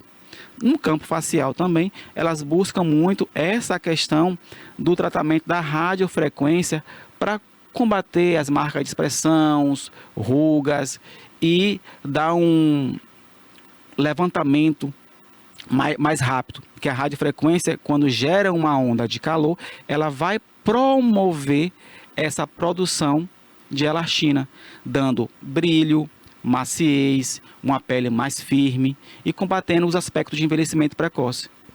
Lipocavitação. O que seria a lipocavitação para quem está em casa, tem interesse em fazer e saber o que é? A lipocavitação, ela foi introduzida como lipo sem corte. Como assim lipo sem corte? Que é um aparelho de ultrassom que tem como finalidade acelerar esse corpo na destruição de gordura, na destruição de tecido adiposo. Com isso, o cliente ele já vai sair da maca com resultado já visível. Por quê? O ultrassom ele vai agir no tecido adiposo, promovendo a redução de medidas, modelando a silhueta, reduzindo o quadro de gordura, melhorando também a parte da celulite. Então, e tem várias formas de estar se usando essa lipocavitação. Então, a lipocavitação ela vai agir para modelar e automaticamente auxiliar nesse seu processo de redução de medidas e gordura localizada. Olha, então a lipocavitação seria uma opção e solução para quem quer algo não cirúrgico, mais rápido e eficaz, então, ali para o combate dessas gordurinhas localizadas que dificultam às vezes, né? Qual seria agora no campo universo masculino? O que os homens mais buscam na clínica de fazer em procedimentos? Olha, na parte masculina tem a parte dos peelings, que vai promover o clareamento de pele, que vai promover dando uma pele mais jovem. Tem a parte da radiofrequências, dos bioestimuladores. Mas hoje os homens eles são muito vaidosos. É assim como as mulheres, eles também querem emagrecer, eles querem reduzir medidas, eles querem melhorar a sua imagem corporal. Então hoje os homens estão buscando uma melhor forma de se enxergar consigo mesmo e aumentando a sua autoestima. Então hoje os homens buscam hipertrofia, redução de medidas, gordura localizada e também emagrecer. Então hoje eles buscam muito tanto essa parte de aplicação de enzimas, como todos os protocolos voltados para redução de gordura localizada e também auxiliar nesse processo que ele também busca, que é emagrecer. Então, hoje os homens, eles buscam o que de principal? Melhorar a sua imagem diante do espelho. Então, melhorar o seu abdômen. Conseguir entrar num corpo e se sentir bem, e se sentir feliz com o que ele está conseguindo enxergar. Olha, agora um outro ponto. Em todos esses procedimentos existe faixa etária entre idade mínima e idade máxima ou é permitido para todo o público? Olha, a gente costuma dizer o seguinte, existem as indicações e contraindicações. Quando é menor de idade, se recomenda que haja o acompanhamento dos pais, dos responsáveis, e que tenha uma autorização prévia, para que seja realizado qualquer tipo de procedimento. Se já é maior de idade, a gente já pode estar fazendo todo um acompanhamento. Então, primeiro passo, verificar se não tem nenhum fator alérgico. Não tendo nenhum fator alergia, vamos partir para uma avaliação geral. Verificar se existe uma pressão alta, uma pressão baixa, as contraindicações iniciais. E aí, se não havendo nenhuma contraindicação inicial, você pode estar atendendo de 18 a... Eu já cheguei a atender cliente de 75, 80 anos. Então, assim, a idade, eu costumo dizer que, assim, observando e entendendo a fisiologia do paciente, a gente consegue montar para ele um protocolo específico. Então, se for menor de idade, autorização dos responsáveis. Não sendo, vamos avaliar essa estrutura corporal, as indicações e contraindicação e montar um protocolo especificamente para esse caso, para esse cliente, para esse paciente. Olha, existe algum tratamento, como você falou aí, por exemplo, em relação a idades? Eu acredito que cada idade, cada faixa etária tem ali, né, alguns critérios a serem seguidos e até mesmo alguns pedidos de paciente. Quando chega, por exemplo, um paciente que enfrenta diabetes ou hipertensão, tem algum problema já de saúde e ele fala, olha, doutor, eu quero que meu corpo fique mais leve, estou sentindo muitas dores e eu queria agora de imediato, por exemplo, resolver aliviar. Pacientes que já chegam ali em um estado que precisam de um cuidado maior. Qual seria o primeiro procedimento ali que é indicado, por exemplo, para esses pacientes com a melhora prévia? Para um resultado de imediato, vamos lá. Se está com quadro de dor, está com quadro de ansiedade, está com tensão muscular, pronto. A gente indica uma profissional que nós temos no nosso estabelecimento que vai estar fazendo uma massagem relaxante para estar aliviando esse grau de tensão. Ah, eu estou com uma pressão alta, eu estou com uma diabetes. Então, nós vamos estar verificando os procedimentos que vão melhorar essa diabetes que esse paciente tem. Então, a gente vai estar fazendo um laser, uma radiofrequência. A gente vai estar evitando fazer qualquer procedimento invasivo para não prejudicar ainda mais esse paciente. Então, de imediato, uma radiofrequência, um laser, uma lipocavitação, uma drenagem, uma massagem relaxante, que aí vai gerar um conjunto de bem-estar para esse paciente de forma imediata. Olha, exato. Agora eu queria saber, para o pessoal que malha bastante, o pessoal que já chega com aquelas dores, doutor, também é indicado? O que trata ali logo? Uma ventosa? O que faria aí? Cheguei da academia, doutor Marcos, tive aquele treino bem pesado. Podemos estar fazendo uma liberação muscular para promover um relaxamento dessa musculatura. Podemos estar fazendo também uma ventosa com a finalidade de promover uma definição e melhorar essa circulação, esse retorno venoso, e também fazer uma avaliação geral de como se encontra essa musculatura.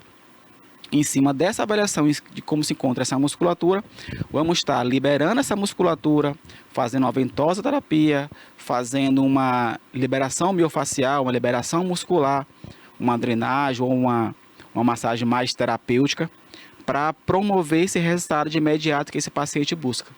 Olha, então para todos os problemas aí de saúde tem solução, né? A estética consegue chegar para entregar, além de um resultado ali físico, aparente, também a parte de dentro, né? Eu acredito que quando você faz qualquer que seja o procedimento e o seu organismo está apto para receber, é feito ali uma avaliação, você consegue ter um ganho tanto externo quanto interno, né? Esse ganho, ele vai além, porque imagina só, você conseguir se olhar no espelho e se apaixonar por você mesma. Isso não tem preço. Esse autocuidado de você olhar e se sentir bem, tanto emocional quanto corporal. Então, você se olhar no espelho, conseguir pôr a roupa que você deseja, conseguir ir nos ambientes que você tanto deseja, como praias, rios, cachoeiras, piscinas, e sentir que todo mundo está te olhando e te admirando a beleza do seu corpo. Outro dia eu estava atendendo uma senhora de 68 anos. E aí a neta falou para ela: vovó, a senhora não tem celulite? Não tem flacidez? Aí ela respondeu para a neta, de 15 anos com muita celulite: não, filha, eu faço tratamento estético. Eu faço acompanhamento. Eu malho. Eu não faço uso de bebida alcoólica, de refrigerantes, de açúcares, e me cuido. Então, essa resposta não tem preço.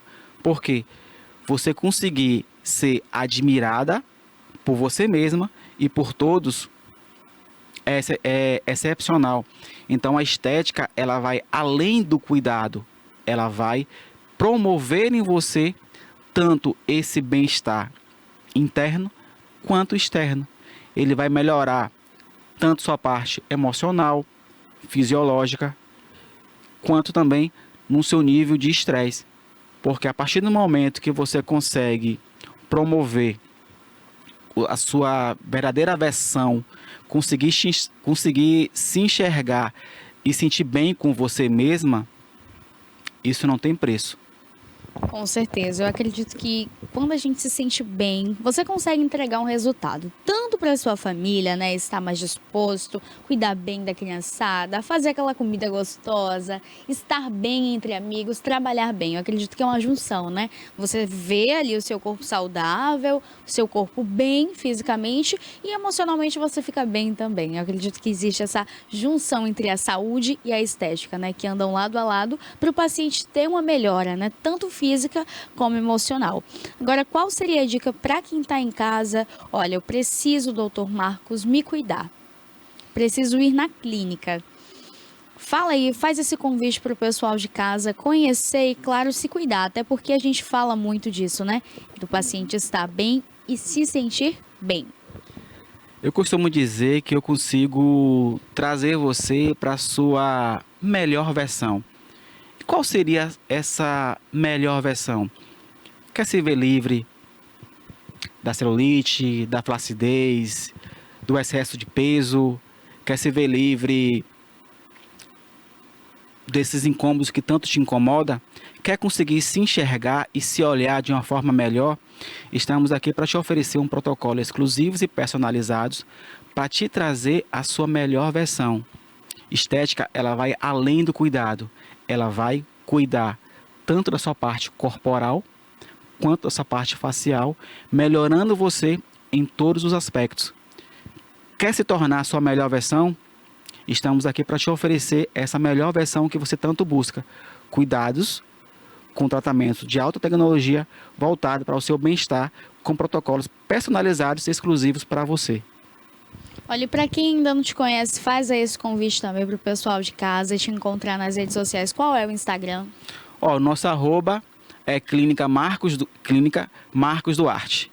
Clínica Marcos Duarte. Então o pessoal consegue te encontrar lá no Instagram para conhecer também um pouquinho, né? Sim, sim, então sim. consegue fazer aí uma avaliação também, mandar aquele directzinho, doutor, e aí, você faz essa avaliação também? Se eu te mandar aqui, ó, doutor, tô com o pé aqui machucado, e aí eu preciso fazer uma cirurgia, quero fazer um pós ali com massagens, doutor, tô com uma gordurinha, e aí você consegue também, né?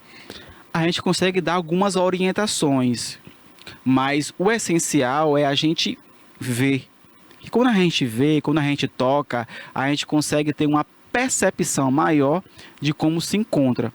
Mas a gente consegue dar alguns direcionamentos, você consegue dar algumas dicas. Mas uma avaliação ela precisa, num campo assim, como você falou, preciso fazer uma cirurgia, como é que tá? Então, assim, é preciso entender com algumas perguntas, com algumas conversas, entender como é que se encontra esse processo inflamatório, para a gente dar um diagnóstico mais preciso e também um protocolo exclusivo para esse paciente. Olha, eu quero te agradecer aqui, olha, por trazer tantas dicas, né, benéficas a quem está em casa, falar de procedimentos. Quando a gente fala em procedimentos que cuidam da saúde, a gente fala do emocional, a gente fala do físico, a gente fala da parte interna também. E assim, a saúde hoje é o que a gente tem. Eu acredito que a saúde, ela traz vida, e quando a gente se fala em vida, você fala uma vida em abundância e com qualidade. Então, eu quero te agradecer aqui pela sua presença, pela sua entrevista, que você deixe uma mensagem para o pessoal de casa. O que eu quero falar para você é o seguinte: acredite mais em você, no seu potencial, naquilo que você pode promover, porque você pode ser e ter tudo aquilo que você deseja alcançar. Basta apenas você acreditar e pedir. Quando você pedir com fé, tudo que você deseja chegará até você, porque você tem a capacidade de conseguir alcançar todos os seus objetivos e ideais. E no mais, a estética está aí para te promover esse bem-estar para você. Olha, então você de casa já tem aí a gama de protocolos para você saber, né? Quando precisa da hipertrofia, da massagem relaxante, da drenagem, e também identificar, né, quais pontos ali o seu corpo precisa ser cuidado. Então fica essa diquinha aí para você, a escolha correta dos seus procedimentos, para você estar bem consigo mesmo e conseguir estar bem com o mundo. Hoje também é dia aqui do quadro Os 10% com Dalila Ribeiro. Eu vou passar aqui o quadro para ela e já a gente retorna com muitas informações.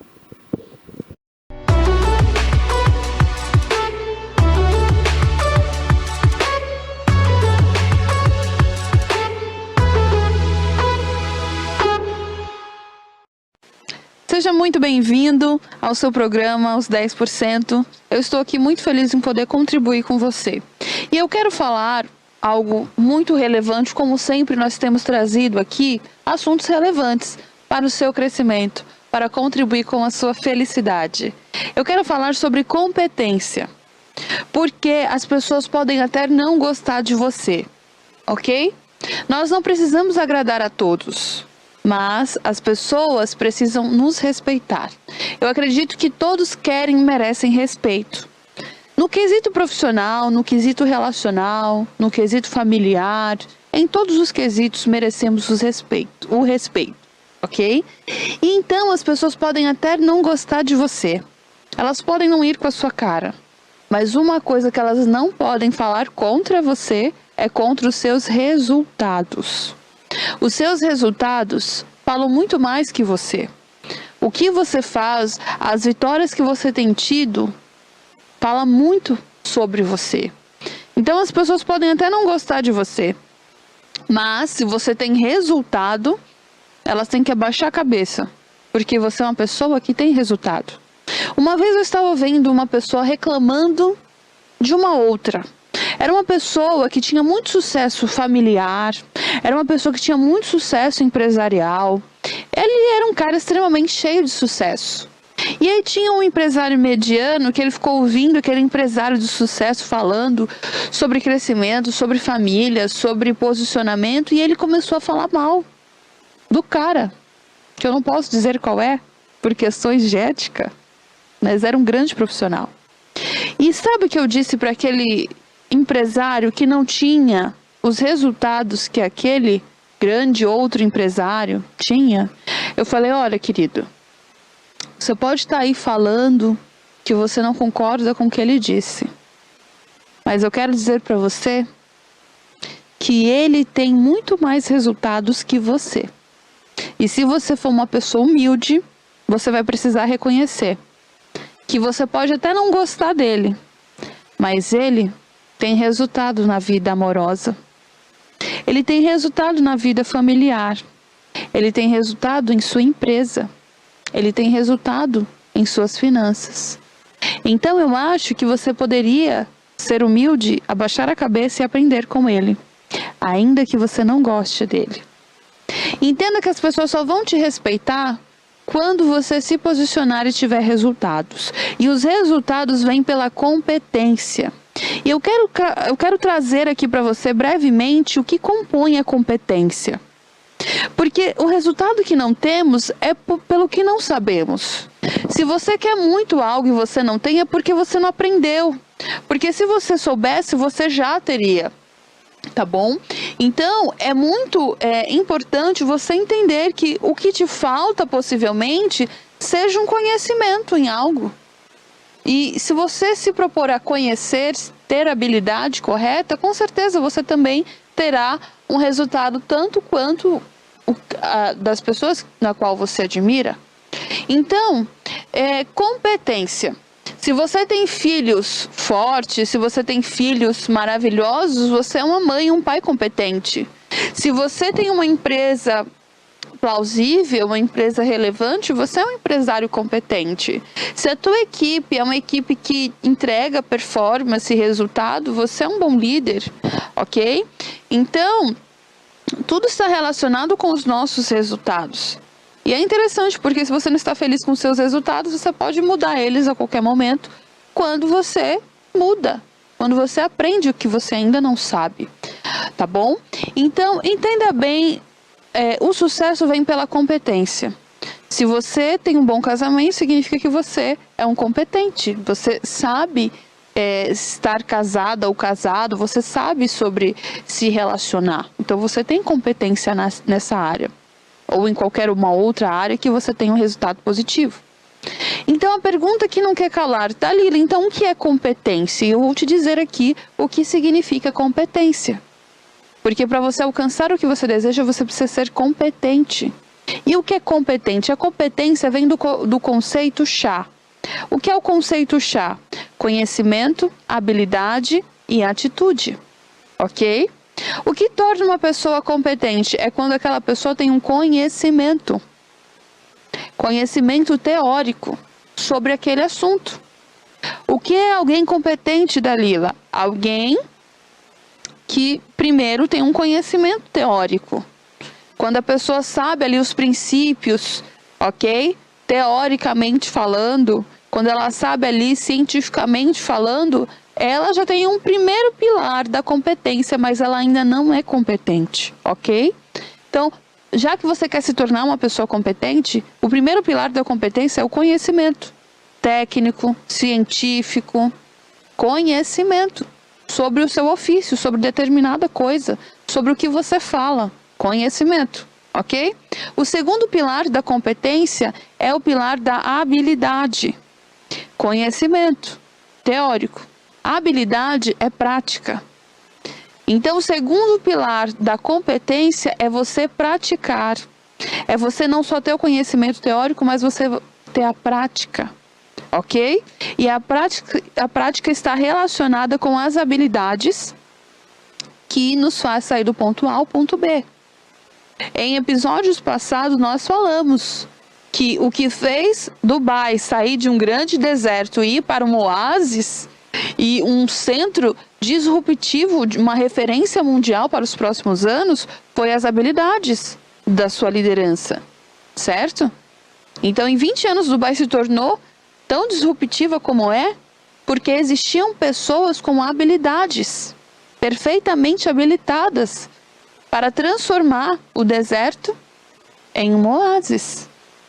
Então, para você aí ser uma pessoa com competência, você precisa ter o segundo pilar, que é habilidades, e essas habilidades estão relacionadas com o fazer, ok? O primeiro pilar, que é o conhecimento, está relacionado com o conhecer, o saber. O segundo pilar da competência está relacionado com o saber fazer. É você agir, é você ir lá, meter a mão na massa e fazer, ok? Então, esse é o segundo pilar da competência. Um depende do outro, é um tripé, tá bom? Então, você precisa ter a habilidade. Se você não tiver a habilidade, se você não fazer várias vezes, você ainda não é um competente, tá bom? Então, primeiro pilar, conhecimento, o saber. O segundo pilar da competência é o saber fazer, ok? E existe um terceiro pilar para que você seja altamente competente. O terceiro pilar para você ser uma pessoa competente é você querer fazer. É a atitude, ok? Então, tem muitas pessoas que sabem o conceito, a ciência. Tem pessoas que sabem não só o saber, mas sabem também fazer. E tem pessoas que sabem, mas não querem fazer. Não querem ter a atitude. Vou dar um exemplo para você. Existem pessoas que sabem pegar uma receita e fazer o bolo. Tem pessoas que só olhando a receita elas sabem como faz. E aí tem pessoas que sabem olhar a receita e já sabem que pela receita ela sabe como fazer um bolo. Mas tem outras pessoas que além de saber a receita, ela já fez o bolo. Então ela sabe fazer o bolo. Mas tem pessoas que sabem o conceito, a receita de fazer um bolo. Ela já fez muitos bolos, mas pro aniversário de uma determinada pessoa, ela não quer fazer o bolo, porque ela não gosta daquela pessoa. O terceiro pilar da competência está relacionado com a atitude, o querer fazer. Então tem muita gente que sabe o que precisa ser feito, a hora que precisa saber fazer, a hora que precisa ser feito, mas ela não quer fazer. Então não adianta só saber cientificamente e também não adianta só ter habilidade de fazer se você não quer fazer, ok? E aí a gente difere os amadores dos verdadeiros profissionais, das verdadeiras pessoas que valem muito. As pessoas que valem muito é aquelas que sabem conceito, sabem ciência, sabem teórico, elas têm habilidade, porque já fizeram muitas vezes, e todas as vezes que é necessário elas fazem, querendo ou não. Eu peguei muitos líderes que sabiam como resolver um problema, mas ele não estava a fim de resolver o problema, porque ele não era beneficiado diretamente. Então ele não queria gastar energia naquilo. E ele deixava o negócio pegar fogo, o problema aumentar, multiplicar.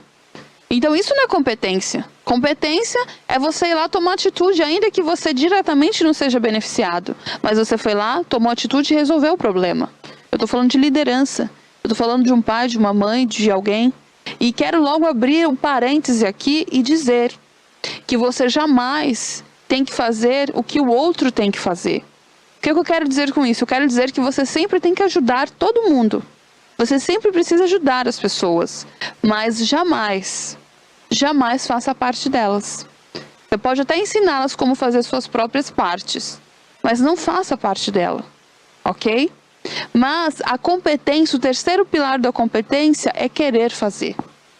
Às vezes eu sei, eu tenho habilidade, mas eu não quero fazer, porque eu estou com preguiça.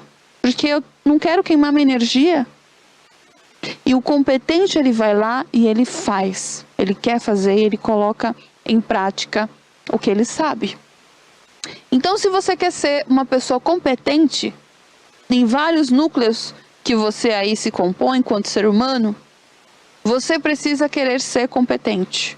E se você quer a competência, você precisa ter o conhecimento teórico, científico, você precisa ter habilidade em fazer aquilo muitas vezes e você precisa querer agir no momento certo.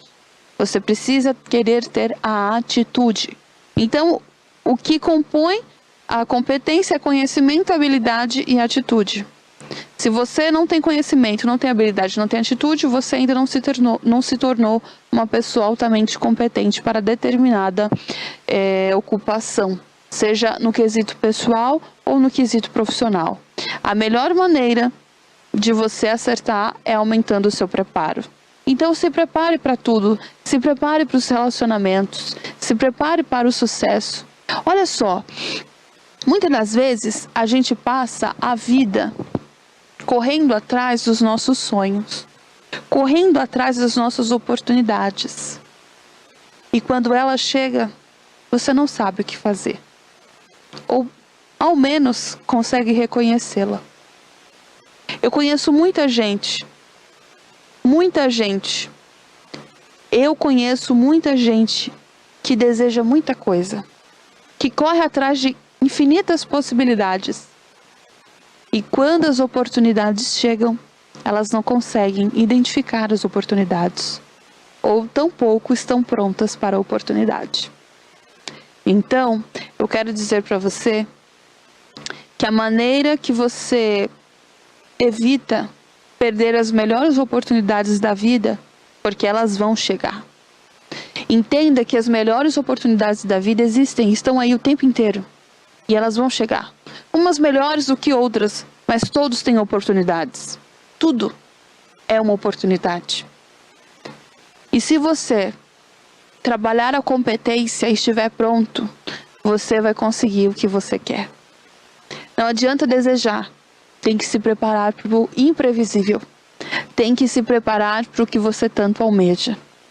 Então, não fique como os 90%, só almejando algo. Porque se você almejar muito, possa ser que essa oportunidade chegue até você. E se você não estiver pronto, essa oportunidade vai passar por você. Porque você não tem competência. Você não se preparou para ela. Então não adianta só desejar. Tem que se preparar. Tem que ser competente. E para ser competente, você precisa ter conhecimento, habilidade e atitude. Um grande abraço.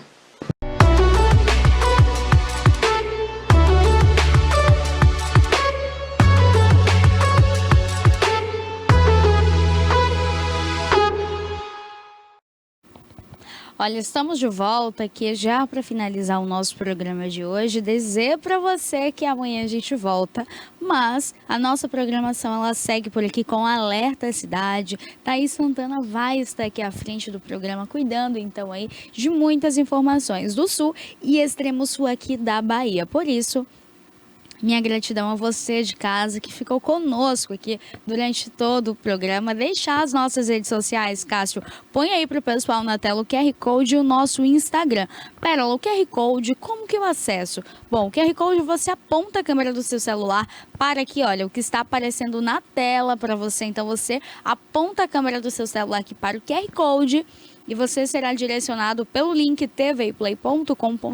Por lá você confere todo o nosso conteúdo, que é rico aqui, olha, em diversidade, saúde, qualidade de vida, bem-estar, política, direito, 2 quadros de direito com 2 advogados incríveis. E amanhã, olha, tem um deles aqui também, que é o doutor Abraham Feldman. Amanhã é quarta-feira, é dia de PQP com Toné, TV News e também Entenda Direito com Abraham Feldman. O link é esse daqui que aparece na tela para vocês, www.tvplay.com.br. Falamos sobre tudo que você quiser, sentir vontade de assistir. Por aqui você encontra também poesia, cinema, arte, cultura, psicologia, um pouquinho de tudo em um só lugar.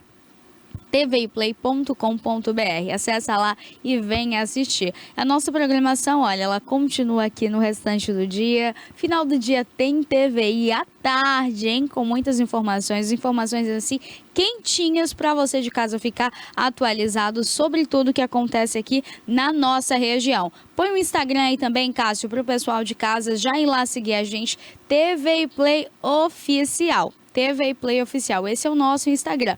Pérola, eu tenho uma denúncia, tem um tema, tem um assunto para vocês trazerem para o programa, porque eu quero saber, eu quero entender, quero ouvir, quero falar.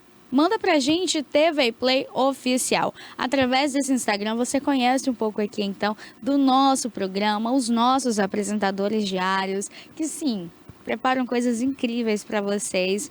Na quinta-feira tem aqui também Conexão Pop, que fala de atualidade, entretenimento, mundo jovem, mundo dos famosos. Então você de casa fica ligadinho. Na sexta, Politiza Liz, tem o Assunto É com Kleber Torres, tem café, poesia, cinema, bem-estar. Tudo isso você encontra aqui na nossa telinha, tá? O nosso canal do YouTube é esse daqui que aparece na tela para você de casa conferir.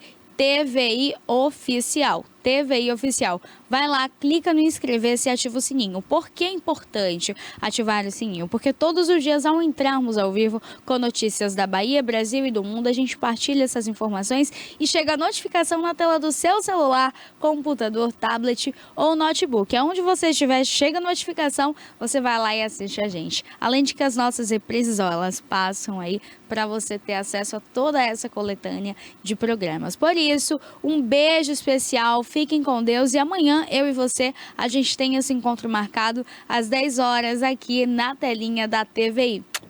Beijão, fiquem com Deus e uma ótima terça-feira.